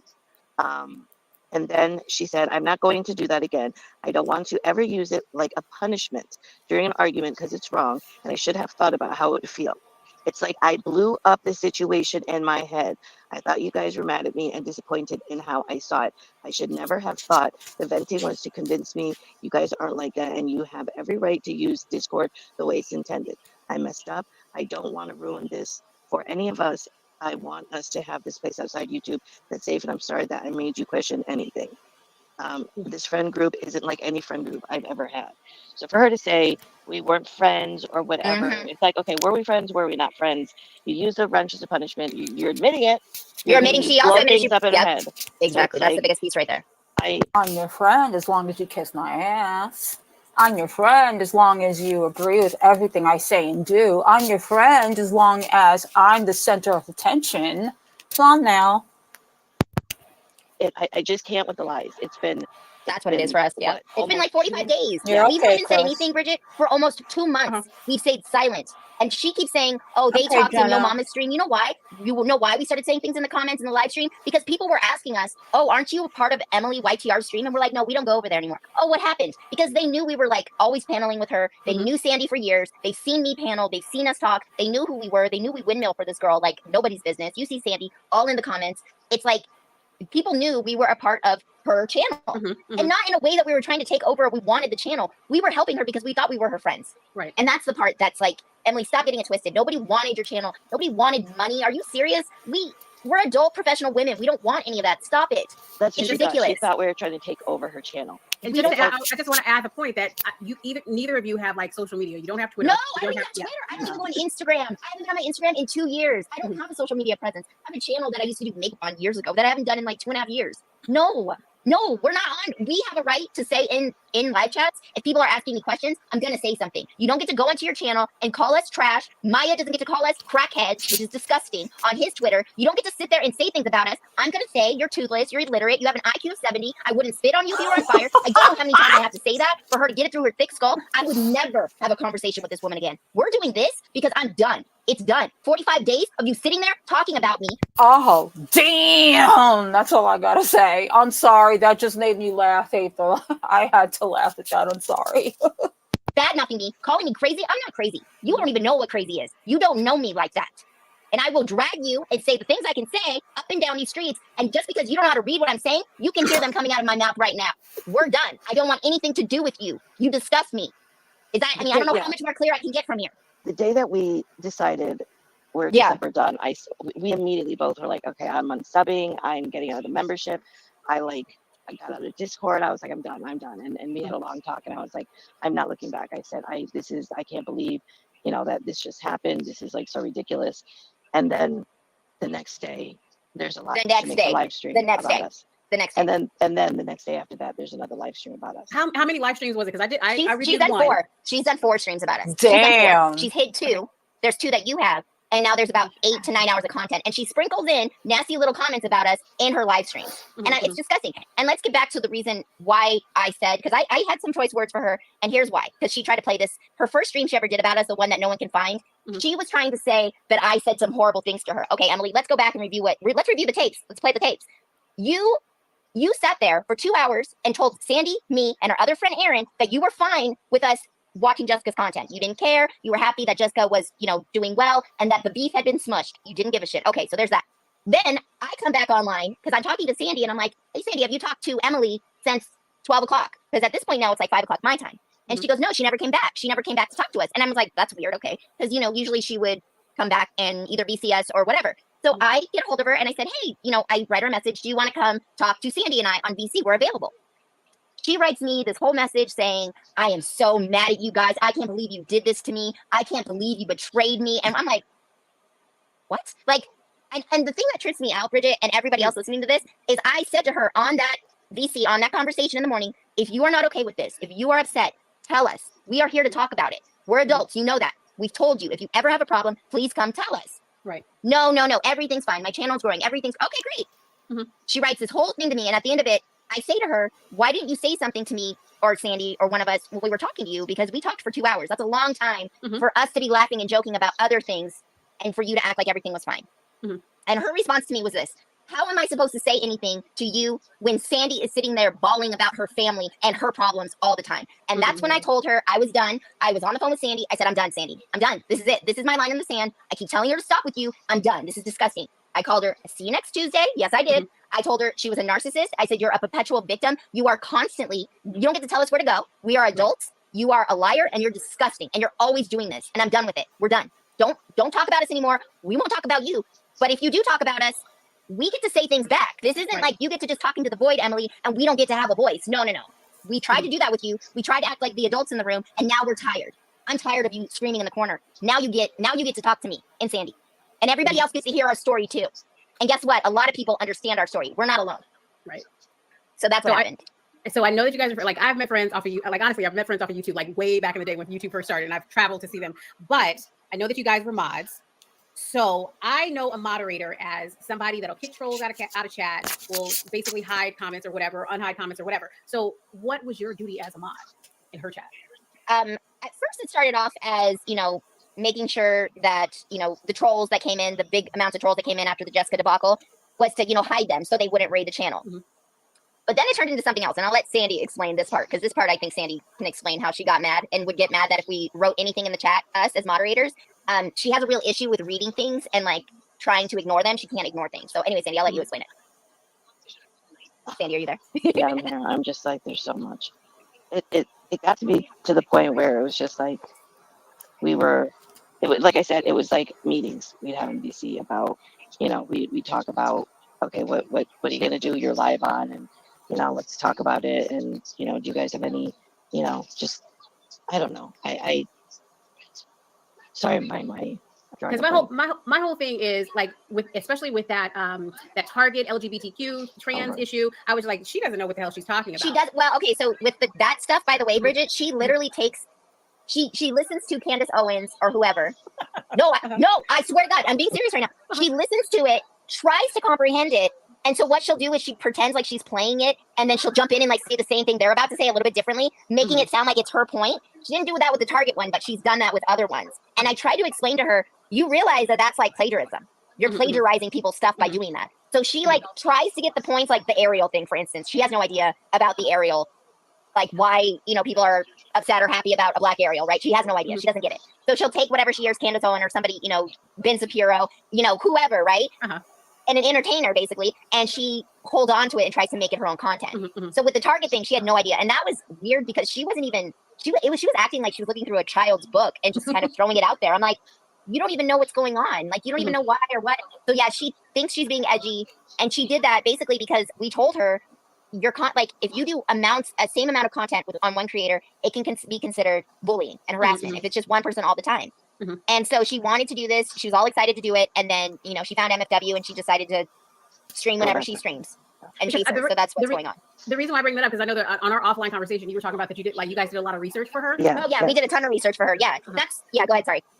No, it was just like if we discussed, okay, I'm gonna do this, and I'd be like, oh, okay, cool, and I'd be like, my brain is constantly like on research mode. I'm like, I sit here and like I'm on the phone with like April or something, and I'm like, ooh, I'm gonna look this up while I'm just having a conversation with April. And like, oh my gosh, did you know this, that, or the other? And we're always just like, so when it was certain things, it was just, oh, okay, well, this is something you may want to know or whatever, because I was up all night, so I would hear different streams. So in the morning, during the course of the night, I would put clips up in Discord, and she would either watch them, not watch them. We would tell her about them. She'd be like, all right, April, come panel. We'll talk about this, that, and the other. So like I said, our VCs are more like this research. We're going to talk about this. I'm going to go live at this time. We would always do the same thing. Don't forget, don't engage. If somebody comes in, it was like weird pep talks we would have to do. It was like rally. It was like a rally. We were her cheerleaders, and she was like going out and doing her thing, but we would have to sit there and tell her like, hey, don't say too much about your personal life. Don't engage with the trolls.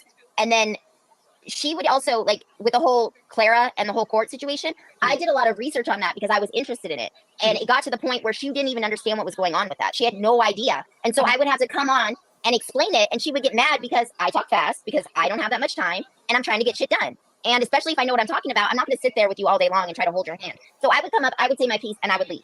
And there was a point where she didn't want me to put it in the chat. Like, she wanted the information to look like she had got it organically, if that makes sense. So, she'd like, don't put it in the chat, or she wouldn't put it up. Like, she used to put all of her comments up on the board so you could see it, who was writing and who she was reading. After a while, she stopped doing that. So there was a stream where something was going on with MFW. She had no idea what was going on. It was like a whole situation, of course, with Orange. And I had been watching all weekend, and I was like, oh my God, I know what's going on. So I went up there, talked for 10 minutes, and I left. Because I'm like, I'm not going to stay up there and give you the information and run the stream with you. Like, this is your channel. That's fine. But I don't need to be there up there and be a part of this. So there was a lot of us giving her information and her using it and then acting like, it was hers. And you can tell by the way her content has gone from the talking points she used to have to now. it is, in my opinion, it's different. I can hear it. I can hear when she's getting fed stuff. For us that have not been following her, we can't go back and look at her old chats because or her old streams because she's deleted everything that you guys were on. I heard her say that. Oh yeah, she said that, and then she tried to say something weird like we would want the money. Okay, first off, Yes. Oh my gosh. This cracks me up. This cracks me up. This part right here, that wanting the money, because, and Bridget makes a great point.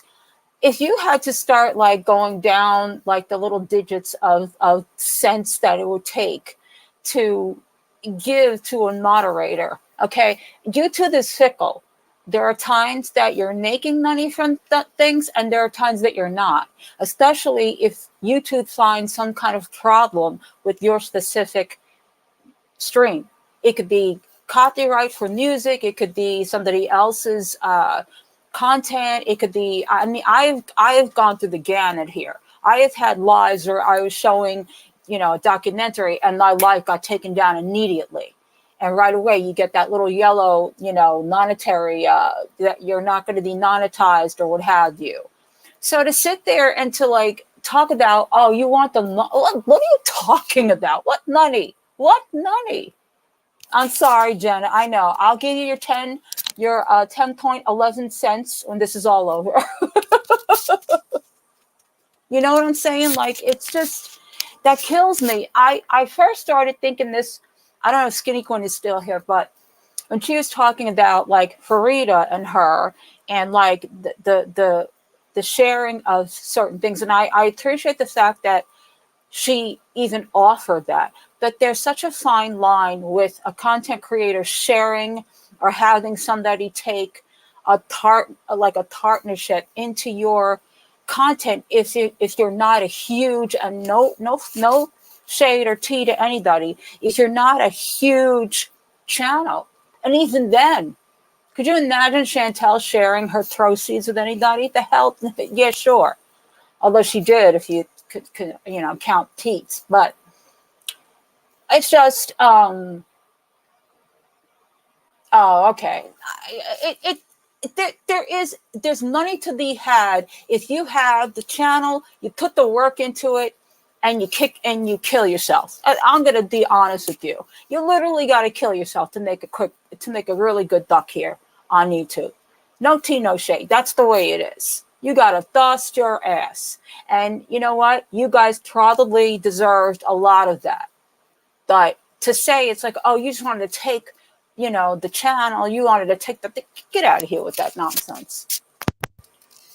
Okay, first off, I always told her, like, if we're up there to do anything with you, we want to do that because we're trying to help you. Like, we want to help you as a friend. I don't want money, first off. But second off, she did that because she knows that I could go back and privacy strike it. She didn't do that because of the money. She knows that I'm a smart bitch and I know how to strike things and I know how to get things taken down. See, she does copyright strikes when she shouldn't be doing them. Right. Like, right? She doesn't know how to do things. I know how to do things. She's dumb. She doesn't read TOS. So that's why she pulled it down. Not because of the money, because she knows I could go back there and I could claim everything. And we never wouldn't do that, though. No. We weren't going to do that. But if you keep talking about us, it's like, okay, here, give me 13 cents. I think you owe me 13 cents.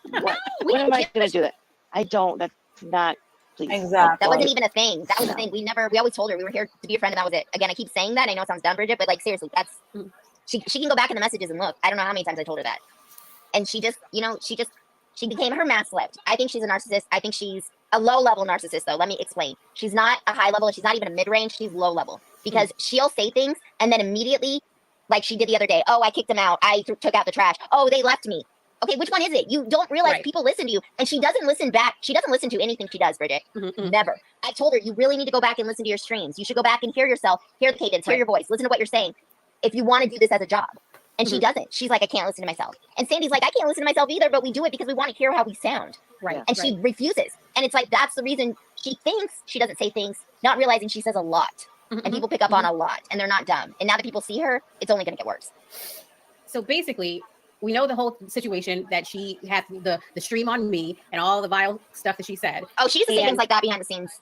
So what I was going to ask, behind the scenes, because what I was going to ask you too, because like I talked to MCM, or actually, let me go back. So she said all this stuff about me. She said she wasn't in the BDSM community, blah, blah, blah, this, that, and the other.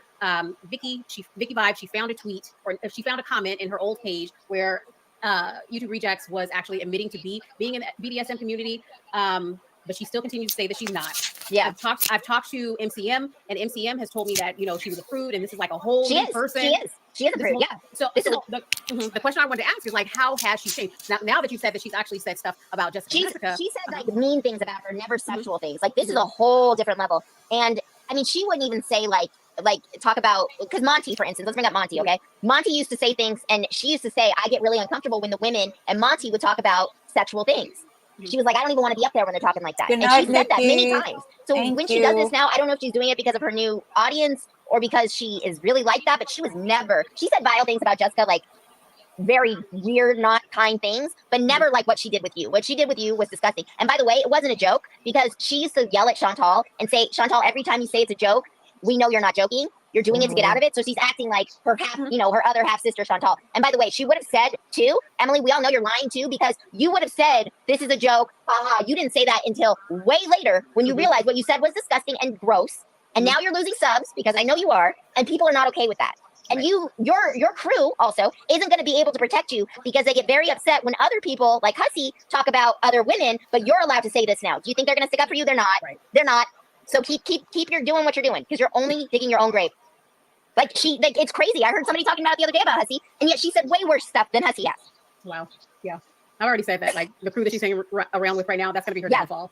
Oh, I already know. Trust me. That's what we told her. We were like, do what you got to do, but like they're using her as a patsy. I'm telling you right now. I'll say it to her face. You are the patsy. You are the one that they are using as a shield.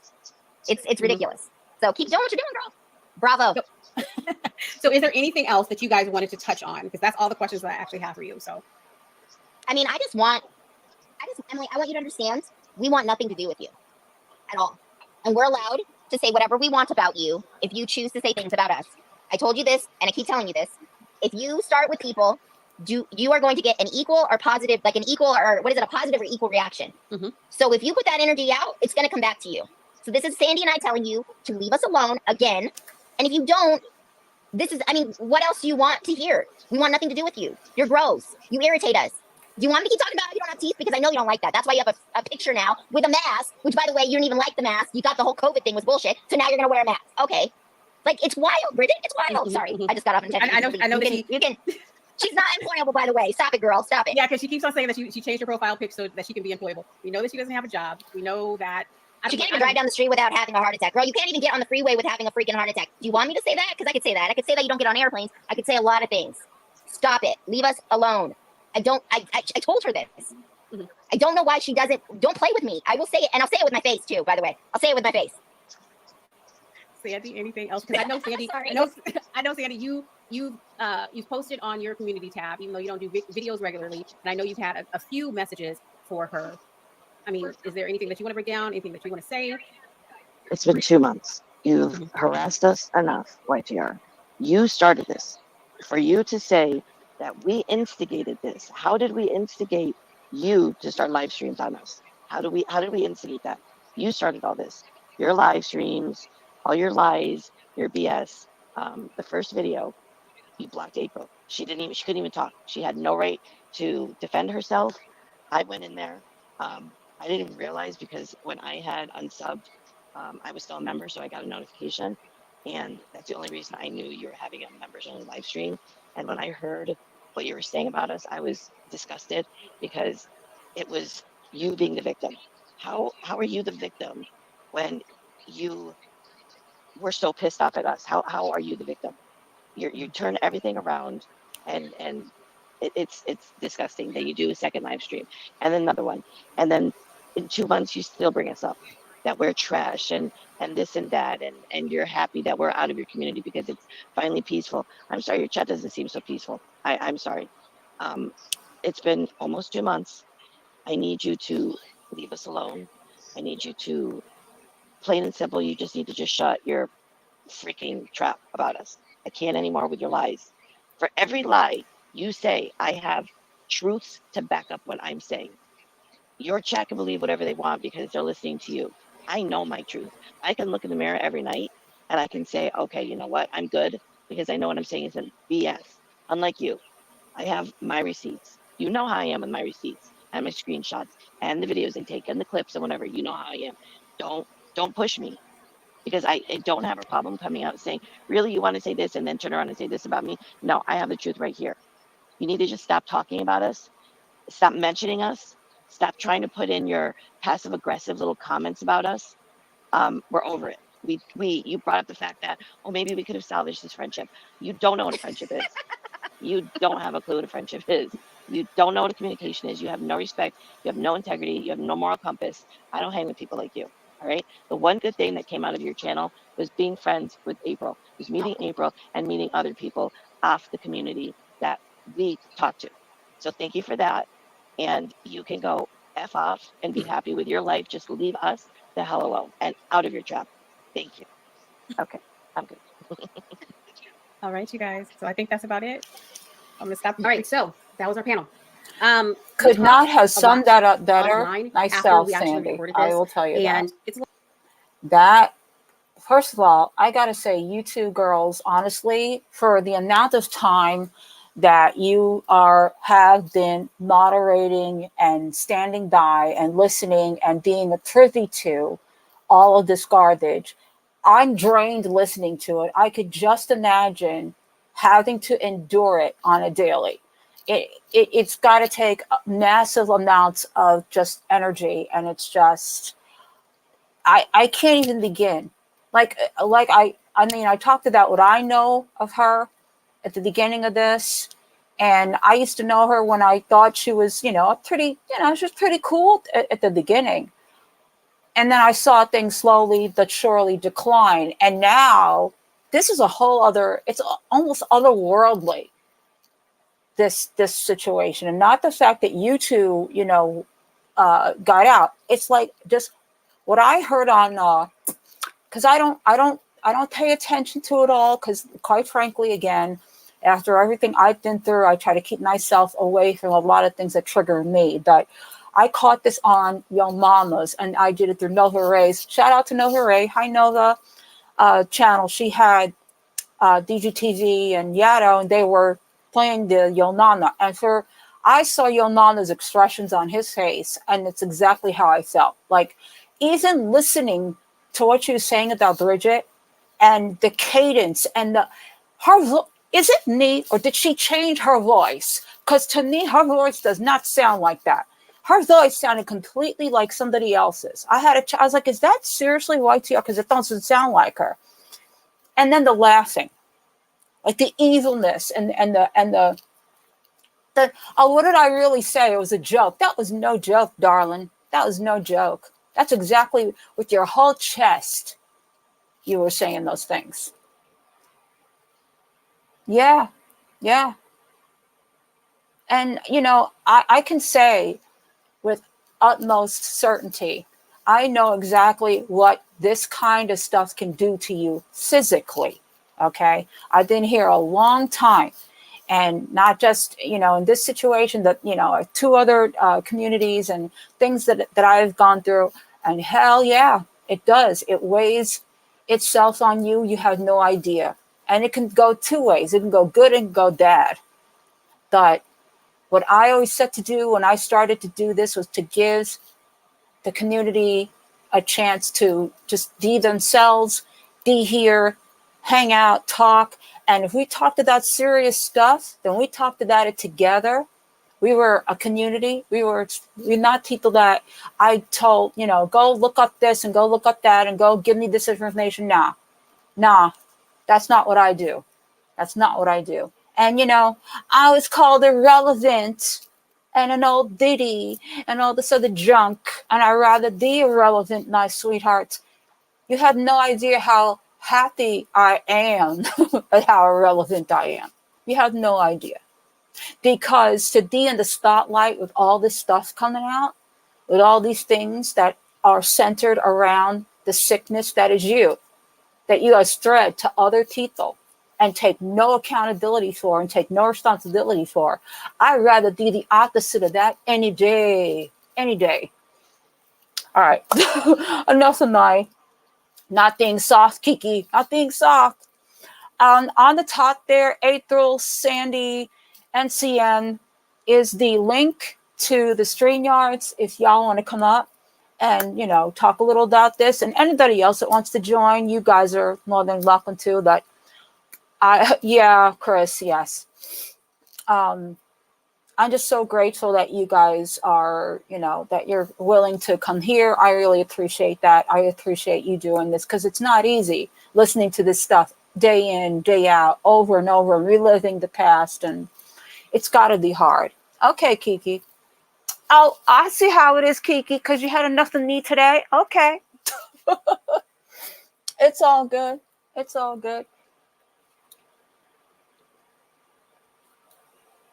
Oh, yeah.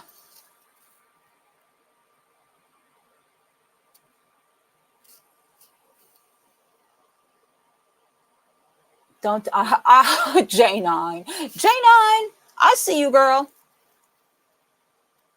That's completely fine, April, no problem. It's okay, Sandy. I have no issue with that. You talk as rough as you need to. I'm all good.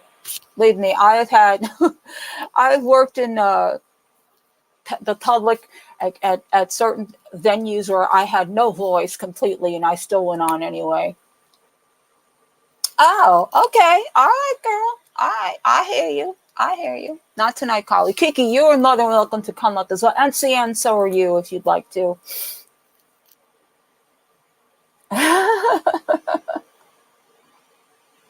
J9 is just, she's just my right hand. Jenna, J9, Akasha. You guys know this. You guys know this. You're well, April.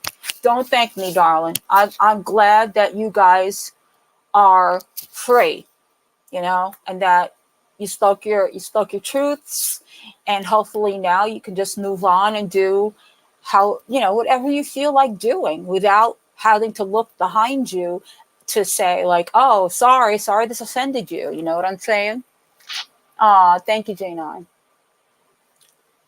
You're welcome, Nancy. It's not, it's not easy. That this isn't a job. It's a job as a task. It's not a job. We're not employers. We are just people that, have other people in our community that are good enough and loyal enough that want to help. And I appreciate that all the time. All the time. These guys are in my backbone. Not Discord is all them. They've done that, and it's a safe place and it's a good place. Oh, I know, NCM. I get it.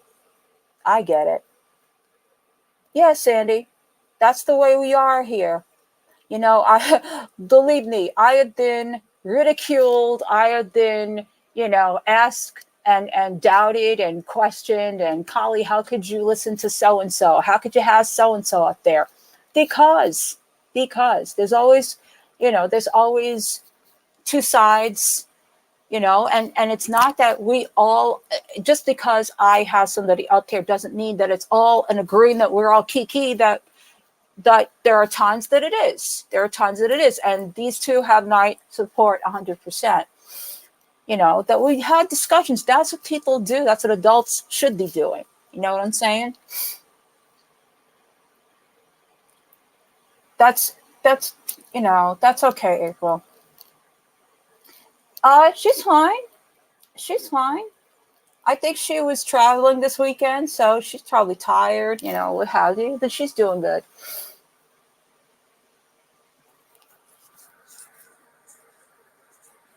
Oh, we all did at some point, Kiki. We all did at some point. I've had quite a few in my lifetime. Quite a few. That, I get when you think you're friends and, you're up there and you're supportive, and then they start doing some nefarious shit that you can't talk about because you're trying to be loyal to your friend, That was one thing I was always questioning, like how you guys sat through some of those conversations, because it couldn't have been easy to hear some of the things that was coming out of her mouth.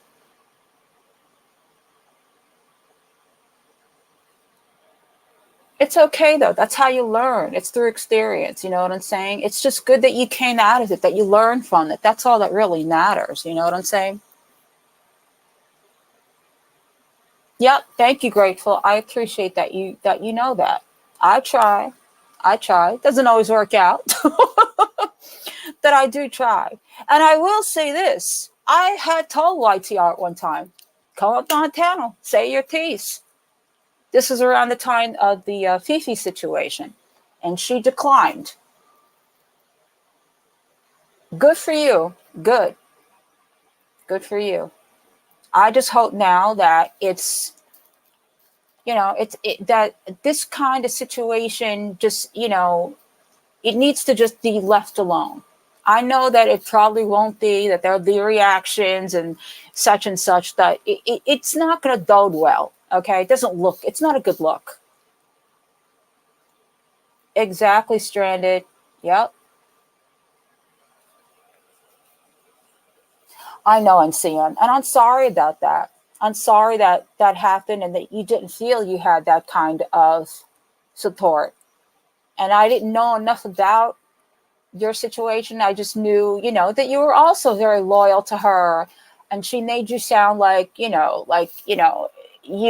had no originality, and you didn't. I mean, I knew that you guys did separate things, and I don't know where she thinks that she's got all this YouTube knowledge that she comes up with ideas that nobody. No, darling, no.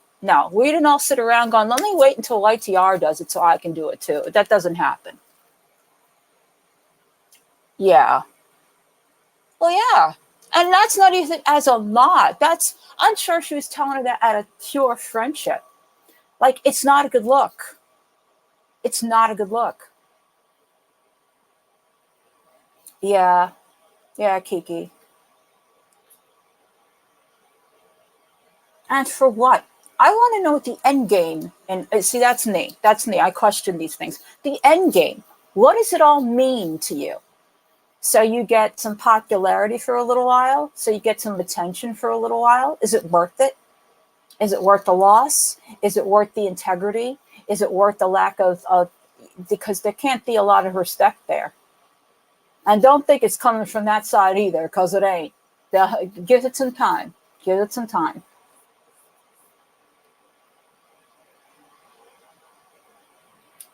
Uh-huh. Yeah, but what to do what, April? Like what's the whole you know what I'm saying? Like usually there's like I'm lurking towards this or that. You're not gonna be an SFG. Okay? You're not gonna be a Charlie Gold. That's not gonna happen. Okay? These people, through however you feel about them, they put the work into it, they do it, they have grown their audiences, they have their set communities, and yeah, have they done some shit? Yes, they have. But obviously they work it out to where they can continue to do what they do. What is the end game here? Seriously.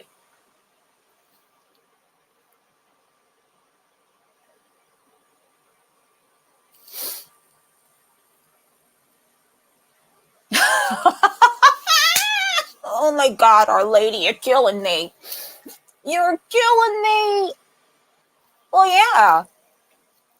Yeah, and again, like I look back on that too. It's not about like, talking down to somebody. It's like, listen, okay, we got you here and we're willing to hear what you have to say. And listen, to be up here, it is daunting. It is anxiety ridden. And I get that. It affects you to the point where sometimes you're like, you just stat out stuff. So I get it. It's not always the best thing when people are looking at you, all to like, hey, why did you do this? And why did you do that? And why didn't you do this? And why didn't you do that? You know what I'm saying? But, it is what it is. And she continued on and she's doing okay from what I hear. All right. And then you got people like,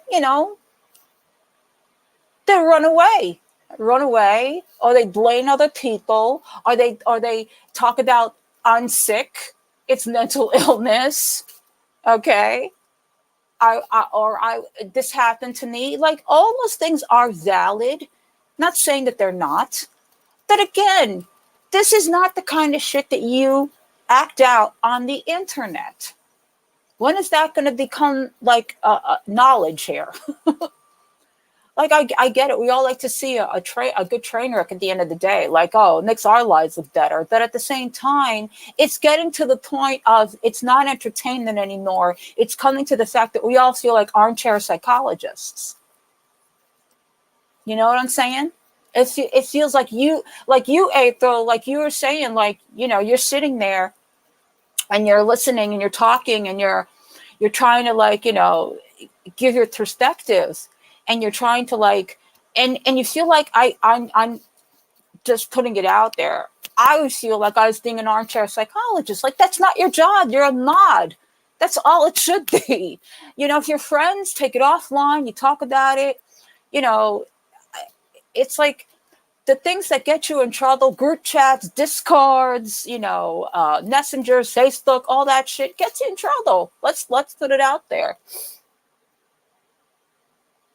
If you're dealing with the wrong people, it can definitely bite you in the ass. I will say that. It's happened to me several times, to where I thought I had, you know, some kind of security. But unfortunately, I don't know what people are really thinking turning on others is going to do. You guys have never been mean. I've never seen it.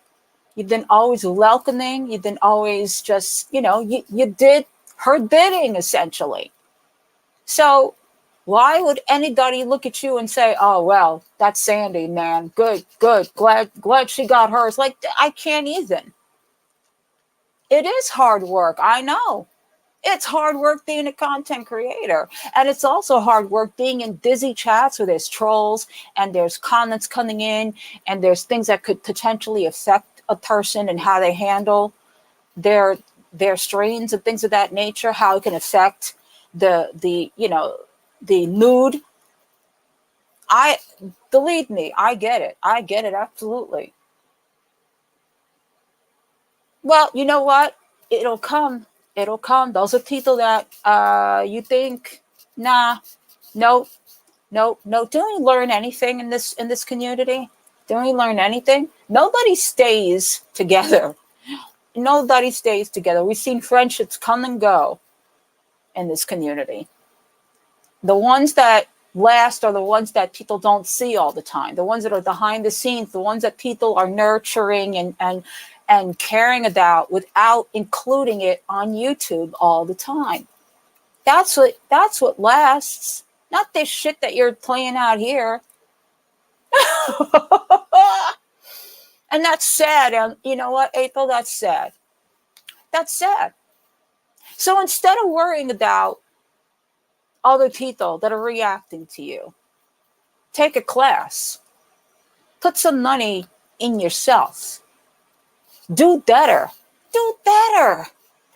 That's it. That's all anybody ever wants in reality. Like, seriously, like, I think tomorrow, if Chantel really started to do better, I think that a lot of us would let up in this community.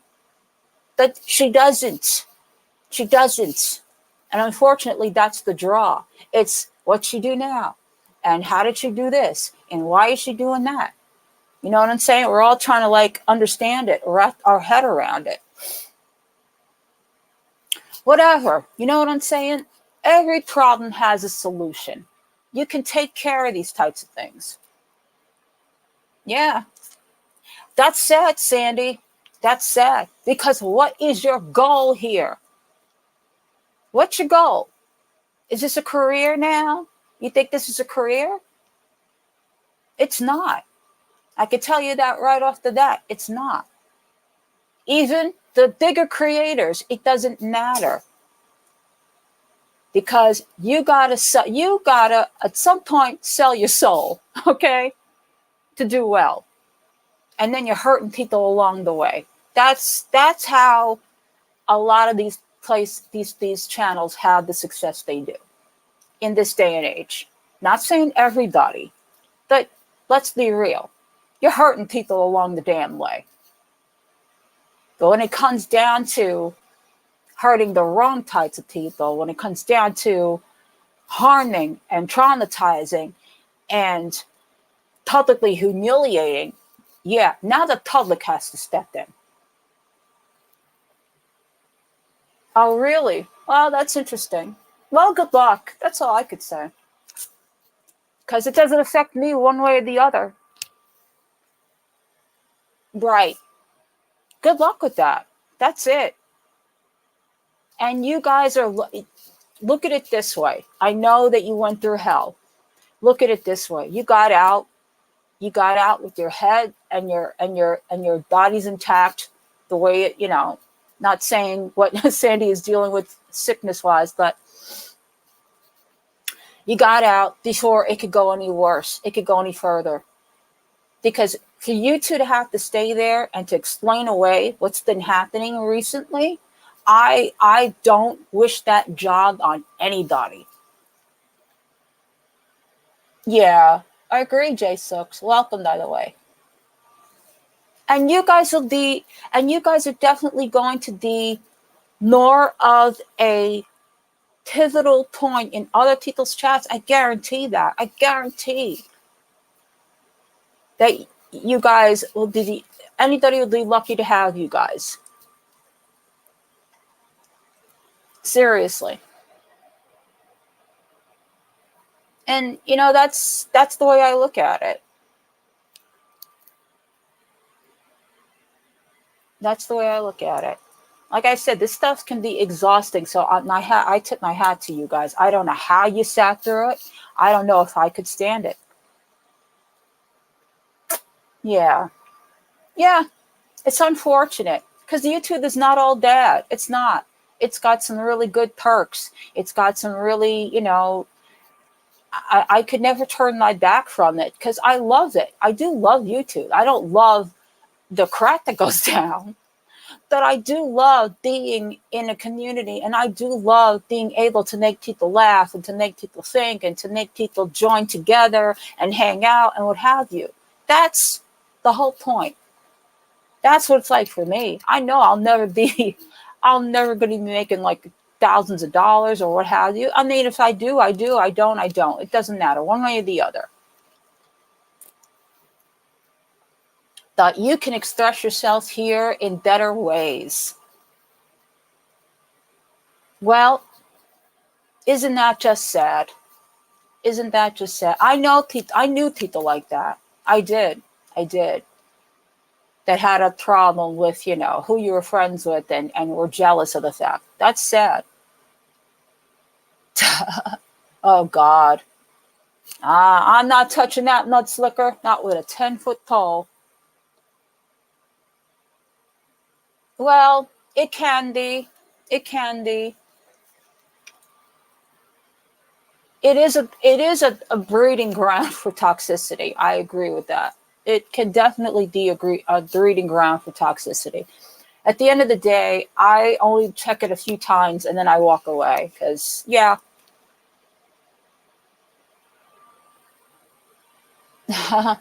Thank you, darling.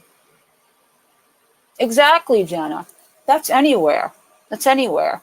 Unfortunately, we don't have the detectors to know that, now that you do and you have that to armor you, don't let that deter you from other places. Not everybody is like that, but just be more leery about it.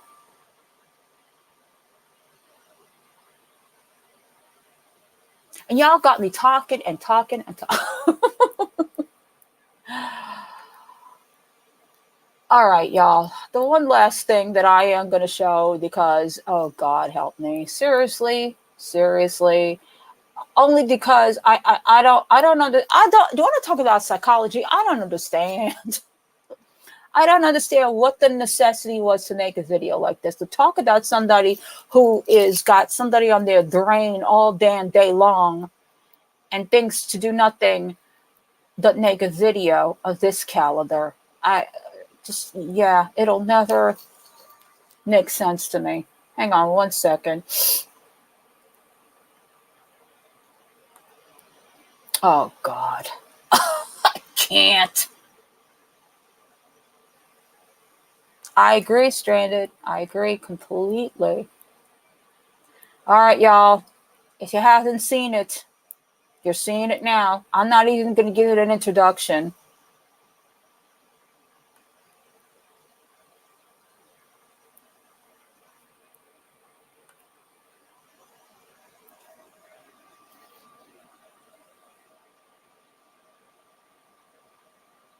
Crackhead, cokehead, crackhead, cokehead, crackhead, cokehead, crackhead, cokehead. All right. 3 days I have not reviewed this bitch. You're welcome, This Sandy. dumb bitch got a cat. I'm not going to talk about that. I just won't do it. She got married to provoke us, and she moved to Kuwait to provoke us. And now the bitch got a cat to provoke us. Anyway, I don't know who wants to watch this crap anymore, but the proof is in the numbers. I don't know. I can't really react to this shit anymore. Anyway, let's watch this bitch and her nasty, horrible man. Ugh, I hate him. He's so creepy. I can't stand him and his hips. His hips! Chantel's Dirty House, thanks for the super chat.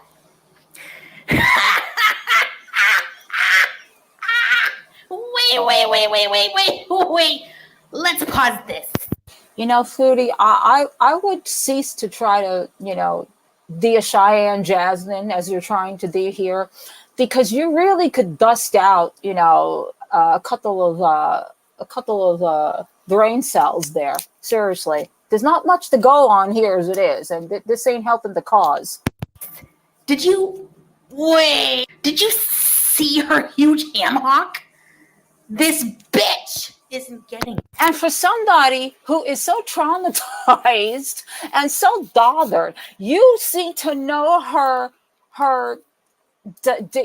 dialect and the things she says about you. Oh, because you're not paying attention to reaction channels. Oh, because you could care less about the drama. Where would they be without you? Oh, okay. Sure, girl. Ugh, I can't stand this fat bitch. Let's take a break and order a cattle ranch for BBJ.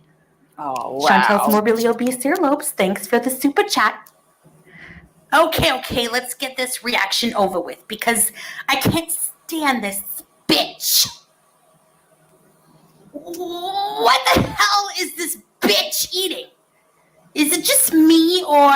Do you hear the breathing in between as she's trying to do her? She's like, girl, I think you need the CPAP again. Is this disgusting?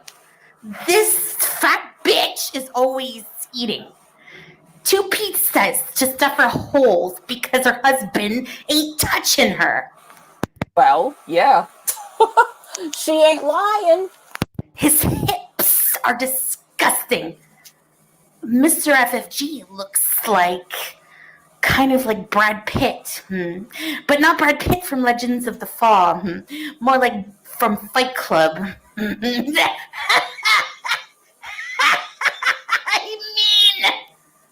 I would have died if while she was doing this and she's laughing so hysterically that all of a sudden she just keels over. And you hear thump. Chantel's Cuba Rage, thanks for the super chat. Anyways, guys, I'm gonna go eat a salad. I said salad. I don't want to turn out looking like that bitch. See us next time. Chantel's Smelly Vagina, thanks for the super chat. Wow. Wow. I mean, that took some effort. I will tell you. That took some effort there. A Cheyenne Jasmine, you are not, Chantel, and that was pretty pathetic. Pathetic. Oh, what is happening? Oh, sorry. Oh.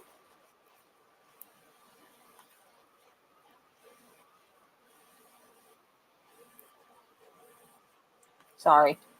I still had the other stream in the background. Hey, Luthi, how you doing? Good to see you. You thought that was good, NCN? You're being nice. Oh, yeah. Now, that was funny. Him falling off the chair, that was funny. And he wasn't trying to be funny. I think it's funnier when they're not trying to be and it just happens matter of factly. Is she having fun though? I mean, it's obvious that, no matter how much she goes on about how happy she is and how content she is, a person who's this content does not want to put it out there how much this is affecting you. And all of this, trying to act like she's not Cheyenne. Sorry. I know that, I know she'd like to be considered somebody that has some kind of humor. It's not funny. Oh, Kiki calling you out, Danny. I don't think she's got a soft spot for her anymore. I think she's been through enough with her. I think she's over it, quite honestly.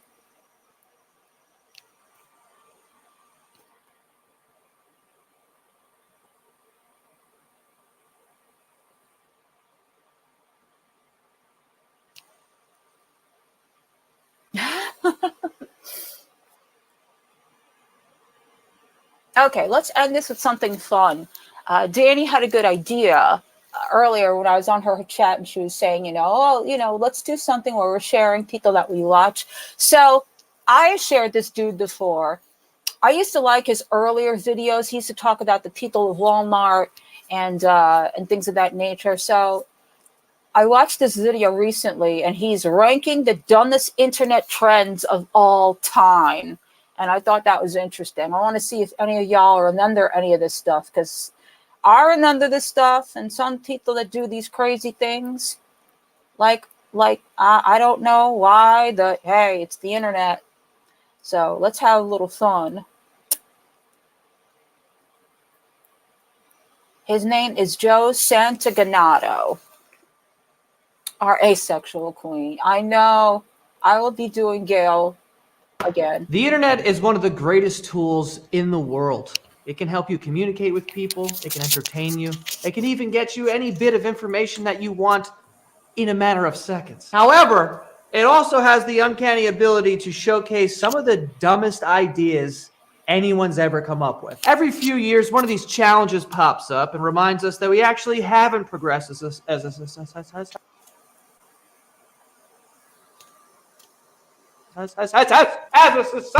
I've put together a top 10 list of the dumbest internet trends that exist. Some of these I've done myself, so I don't really know what that says about me, but we will see. Coming in at number 10, we have planking. You guys remember back in 2011 when everyone was doing planking? Literally just doing this on like cars and shit and taking pictures. That was the whole thing. When this was going on, I took my mom's car, drove it out to my high school, and took a picture of planking on the sidewalk in front of the doors.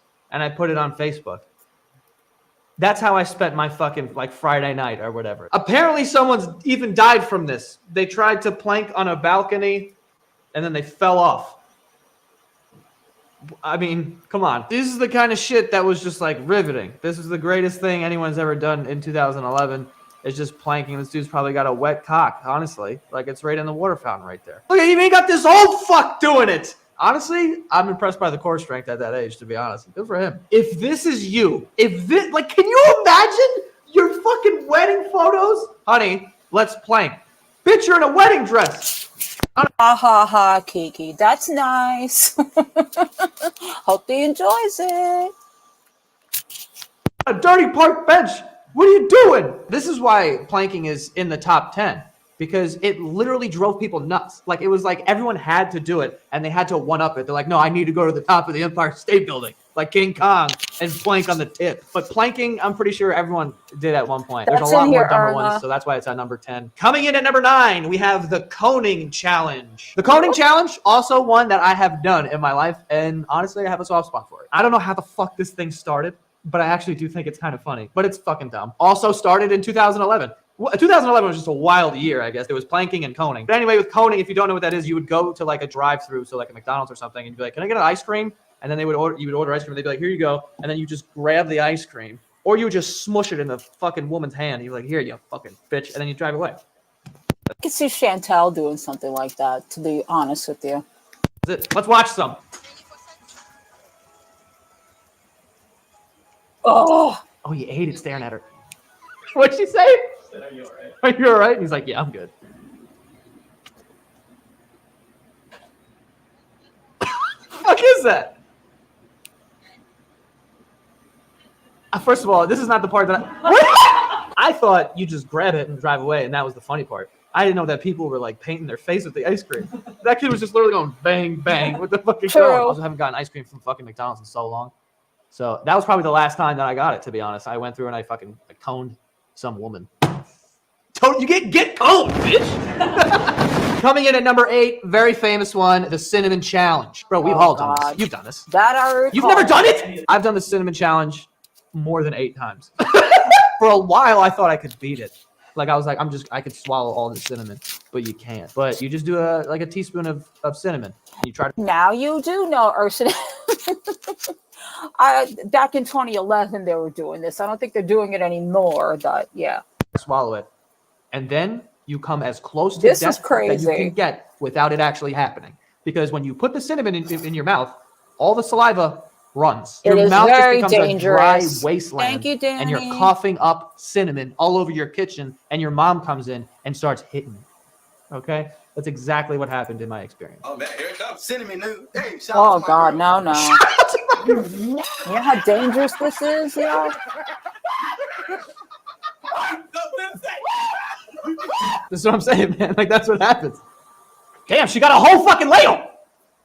Oh no, this one's dead. No. It's supposed to be a teaspoon.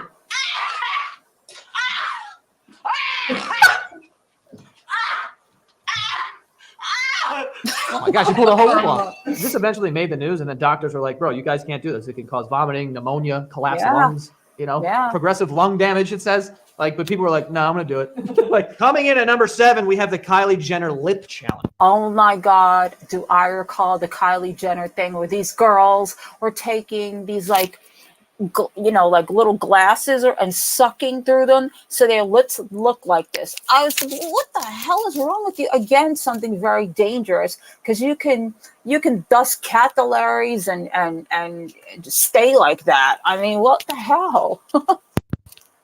Back when Kylie Jenner decided to allegedly get lip filler or whatever, did she admit that? I don't know. This challenge, you literally put your fucking lips in like a Gatorade bottle and just start sucking.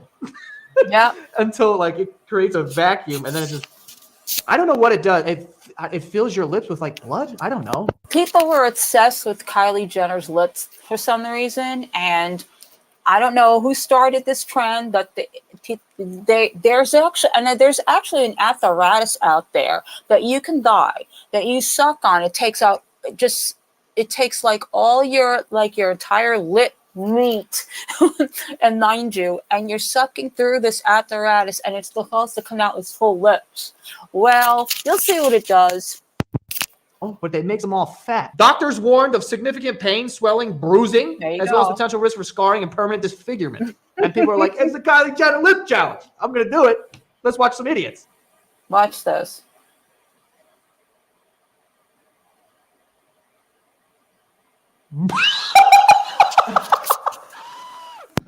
Dude, now you're starting to look like one of the Cosby kids. And I don't need the show. I need the cartoon.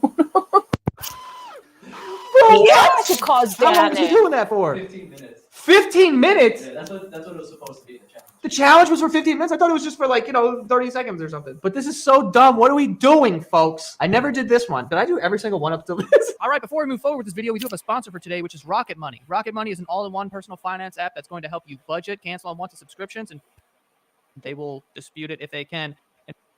To try this. Coming in at number 6, we have the milk crate challenge. I can honestly say this is so stupid, but it was one of my favorites. The milk crate challenge was, I never got sick of it, of watching it. Watching people hurt themselves for some reason, so fire, so good. So this was 2021. I mean, we're coming out of a pandemic, dude. We were bored. You know, we were like, how can we hurt ourselves really badly in the front yard? So you would just stack milk crates, and then you had to run up them and then run down them, right? And like, obviously, have you ever stood on even 2 milk crates? It's not the staplest thing in the world. And some people were able to complete it, but 99% of people could not and got really hurt doing this thing. And it was so dumb to even attempt it. But I am so happy that you guys did because it made for some awesome content. It's incredible. He got to the top. That's the hardest part. Hello! See, right at the top. Right at the top. This is where you got to make big decisions here. He's got it. He's got it. Oh. Oh, shit.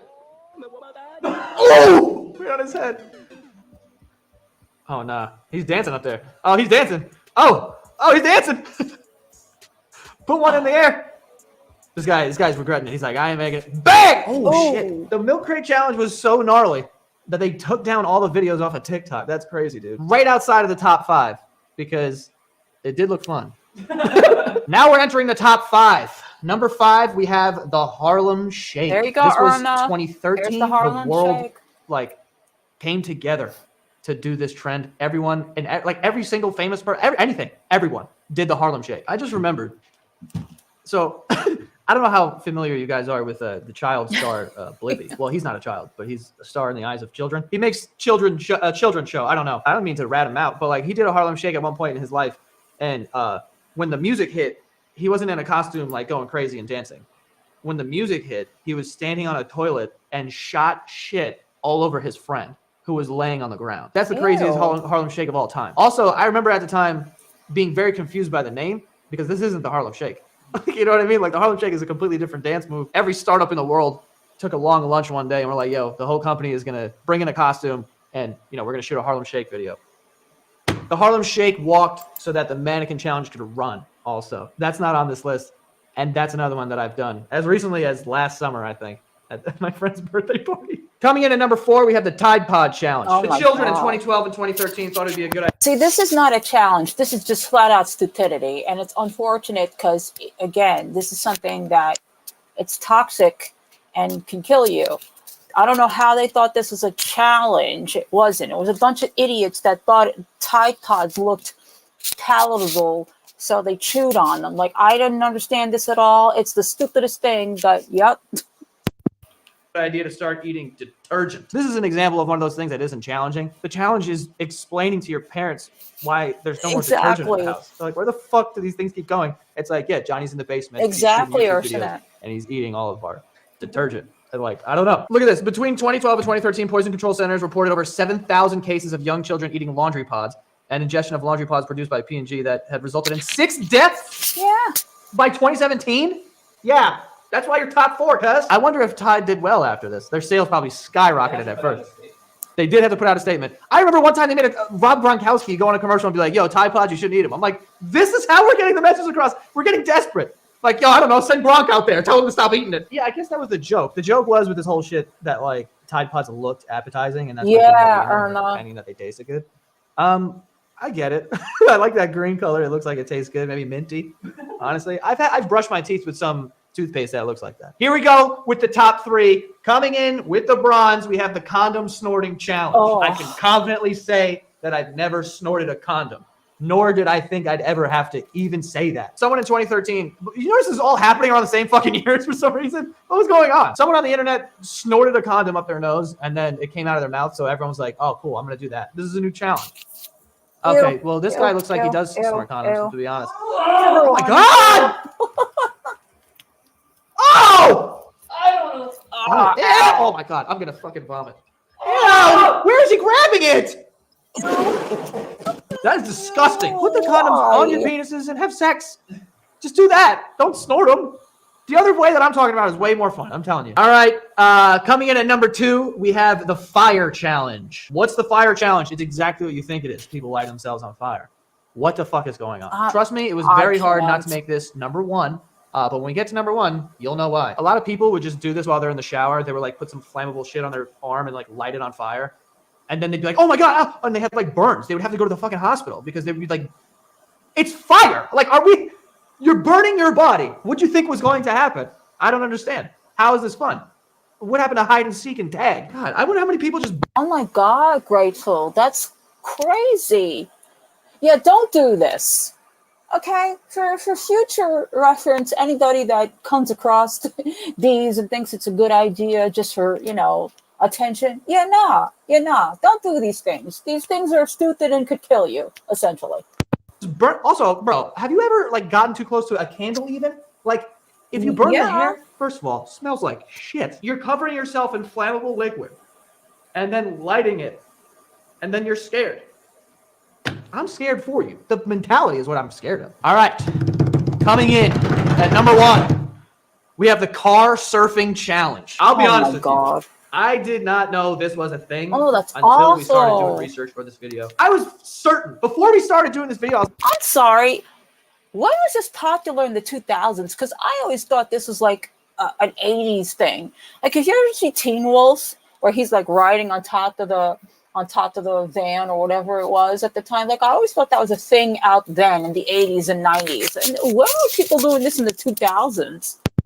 I was like, it's going to be the fire challenge. That's the dumbest thing you can do. And then we found this. Look at this fucking idiot.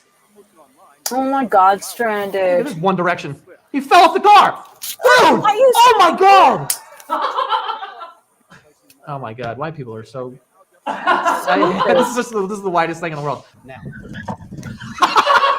Crash dummy slides off the roof. The crash dummy slides off the roof. In another scenario, our expert makes a sharp left-hand turn. The surfer Yeah, that's funny.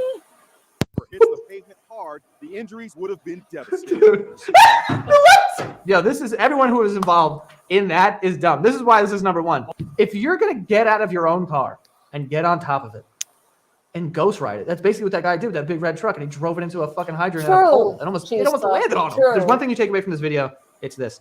These challenges are going to continue to pop up. Just think about it for a second and then don't do it. Anyway, that is all for this week's video. I hope you guys enjoyed and have a great rest of your week. And don't participate in any challenges. Okay? And stop setting yourselves on fire. Agree. And the sad part is when, it used to be all just YouTube. Now it's TikTok. Now you see people on TikTok doing the stupidest shit. All just to go viral. Yeah, exactly. Teen Wolf. That's what I remember it from. So I was like, I didn't know this was popular now in the 2000s. Like, since when? That's true. The challenge, Jackass. I mean, come on. We made a whole show out of doing stupid shit like that. That again, these are well, they're not really professionals, but they have professionals on set. They have medics. They have, people that are, equipped to deal with these types of things. Trying to go viral on a YouTube video or a TikTok is not where it's at. Go viral for something safer. That's just crazy. People are crazy, yo. So you think it's just, it doesn't just stop at saying crazy shit. Now it's doing crazy shit. Yeah, Jackass, all that stuff. The challenge. And again, these are people that have been doing these things for years. But I still will never understand the Tide Pod thing. Like, it doesn't look appetizing. It's clearly, there's warnings all over that. They tell you to keep them away from children. Why the hell would you pop that in your mouth? Ugh, no. It's crazy, crazy, craziness, my friends. Just saying, don't do it.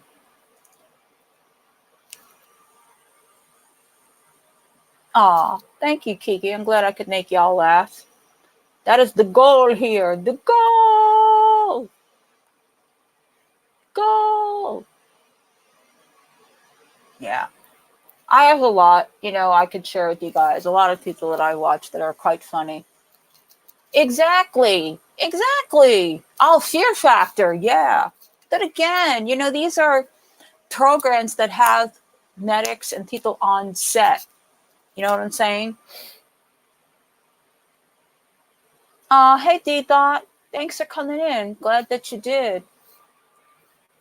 Come on in and say hello. Hello. Hello. Guys, thank you so much tonight. It was a lot. Thank you to just all of y'all for being here, for joining in. You know, some of it's heavy stuff, some of it is, you know, just stuff that we go through. And just know that I loves all of y'all. I'm so glad that you guys are the best community. You seriously are. Doesn't matter what they say about you. I will fight to the death for you guys. You guys rock. If you haven't gotten notifications, or if you dropped out or what have you at some point, make sure that you're still subscribed and that you like the video and what have you. I love you too, Chista. Love all of you guys. I will see y'all soon. Take care of each other. Have a good one. Bye. Quit nagging, J9.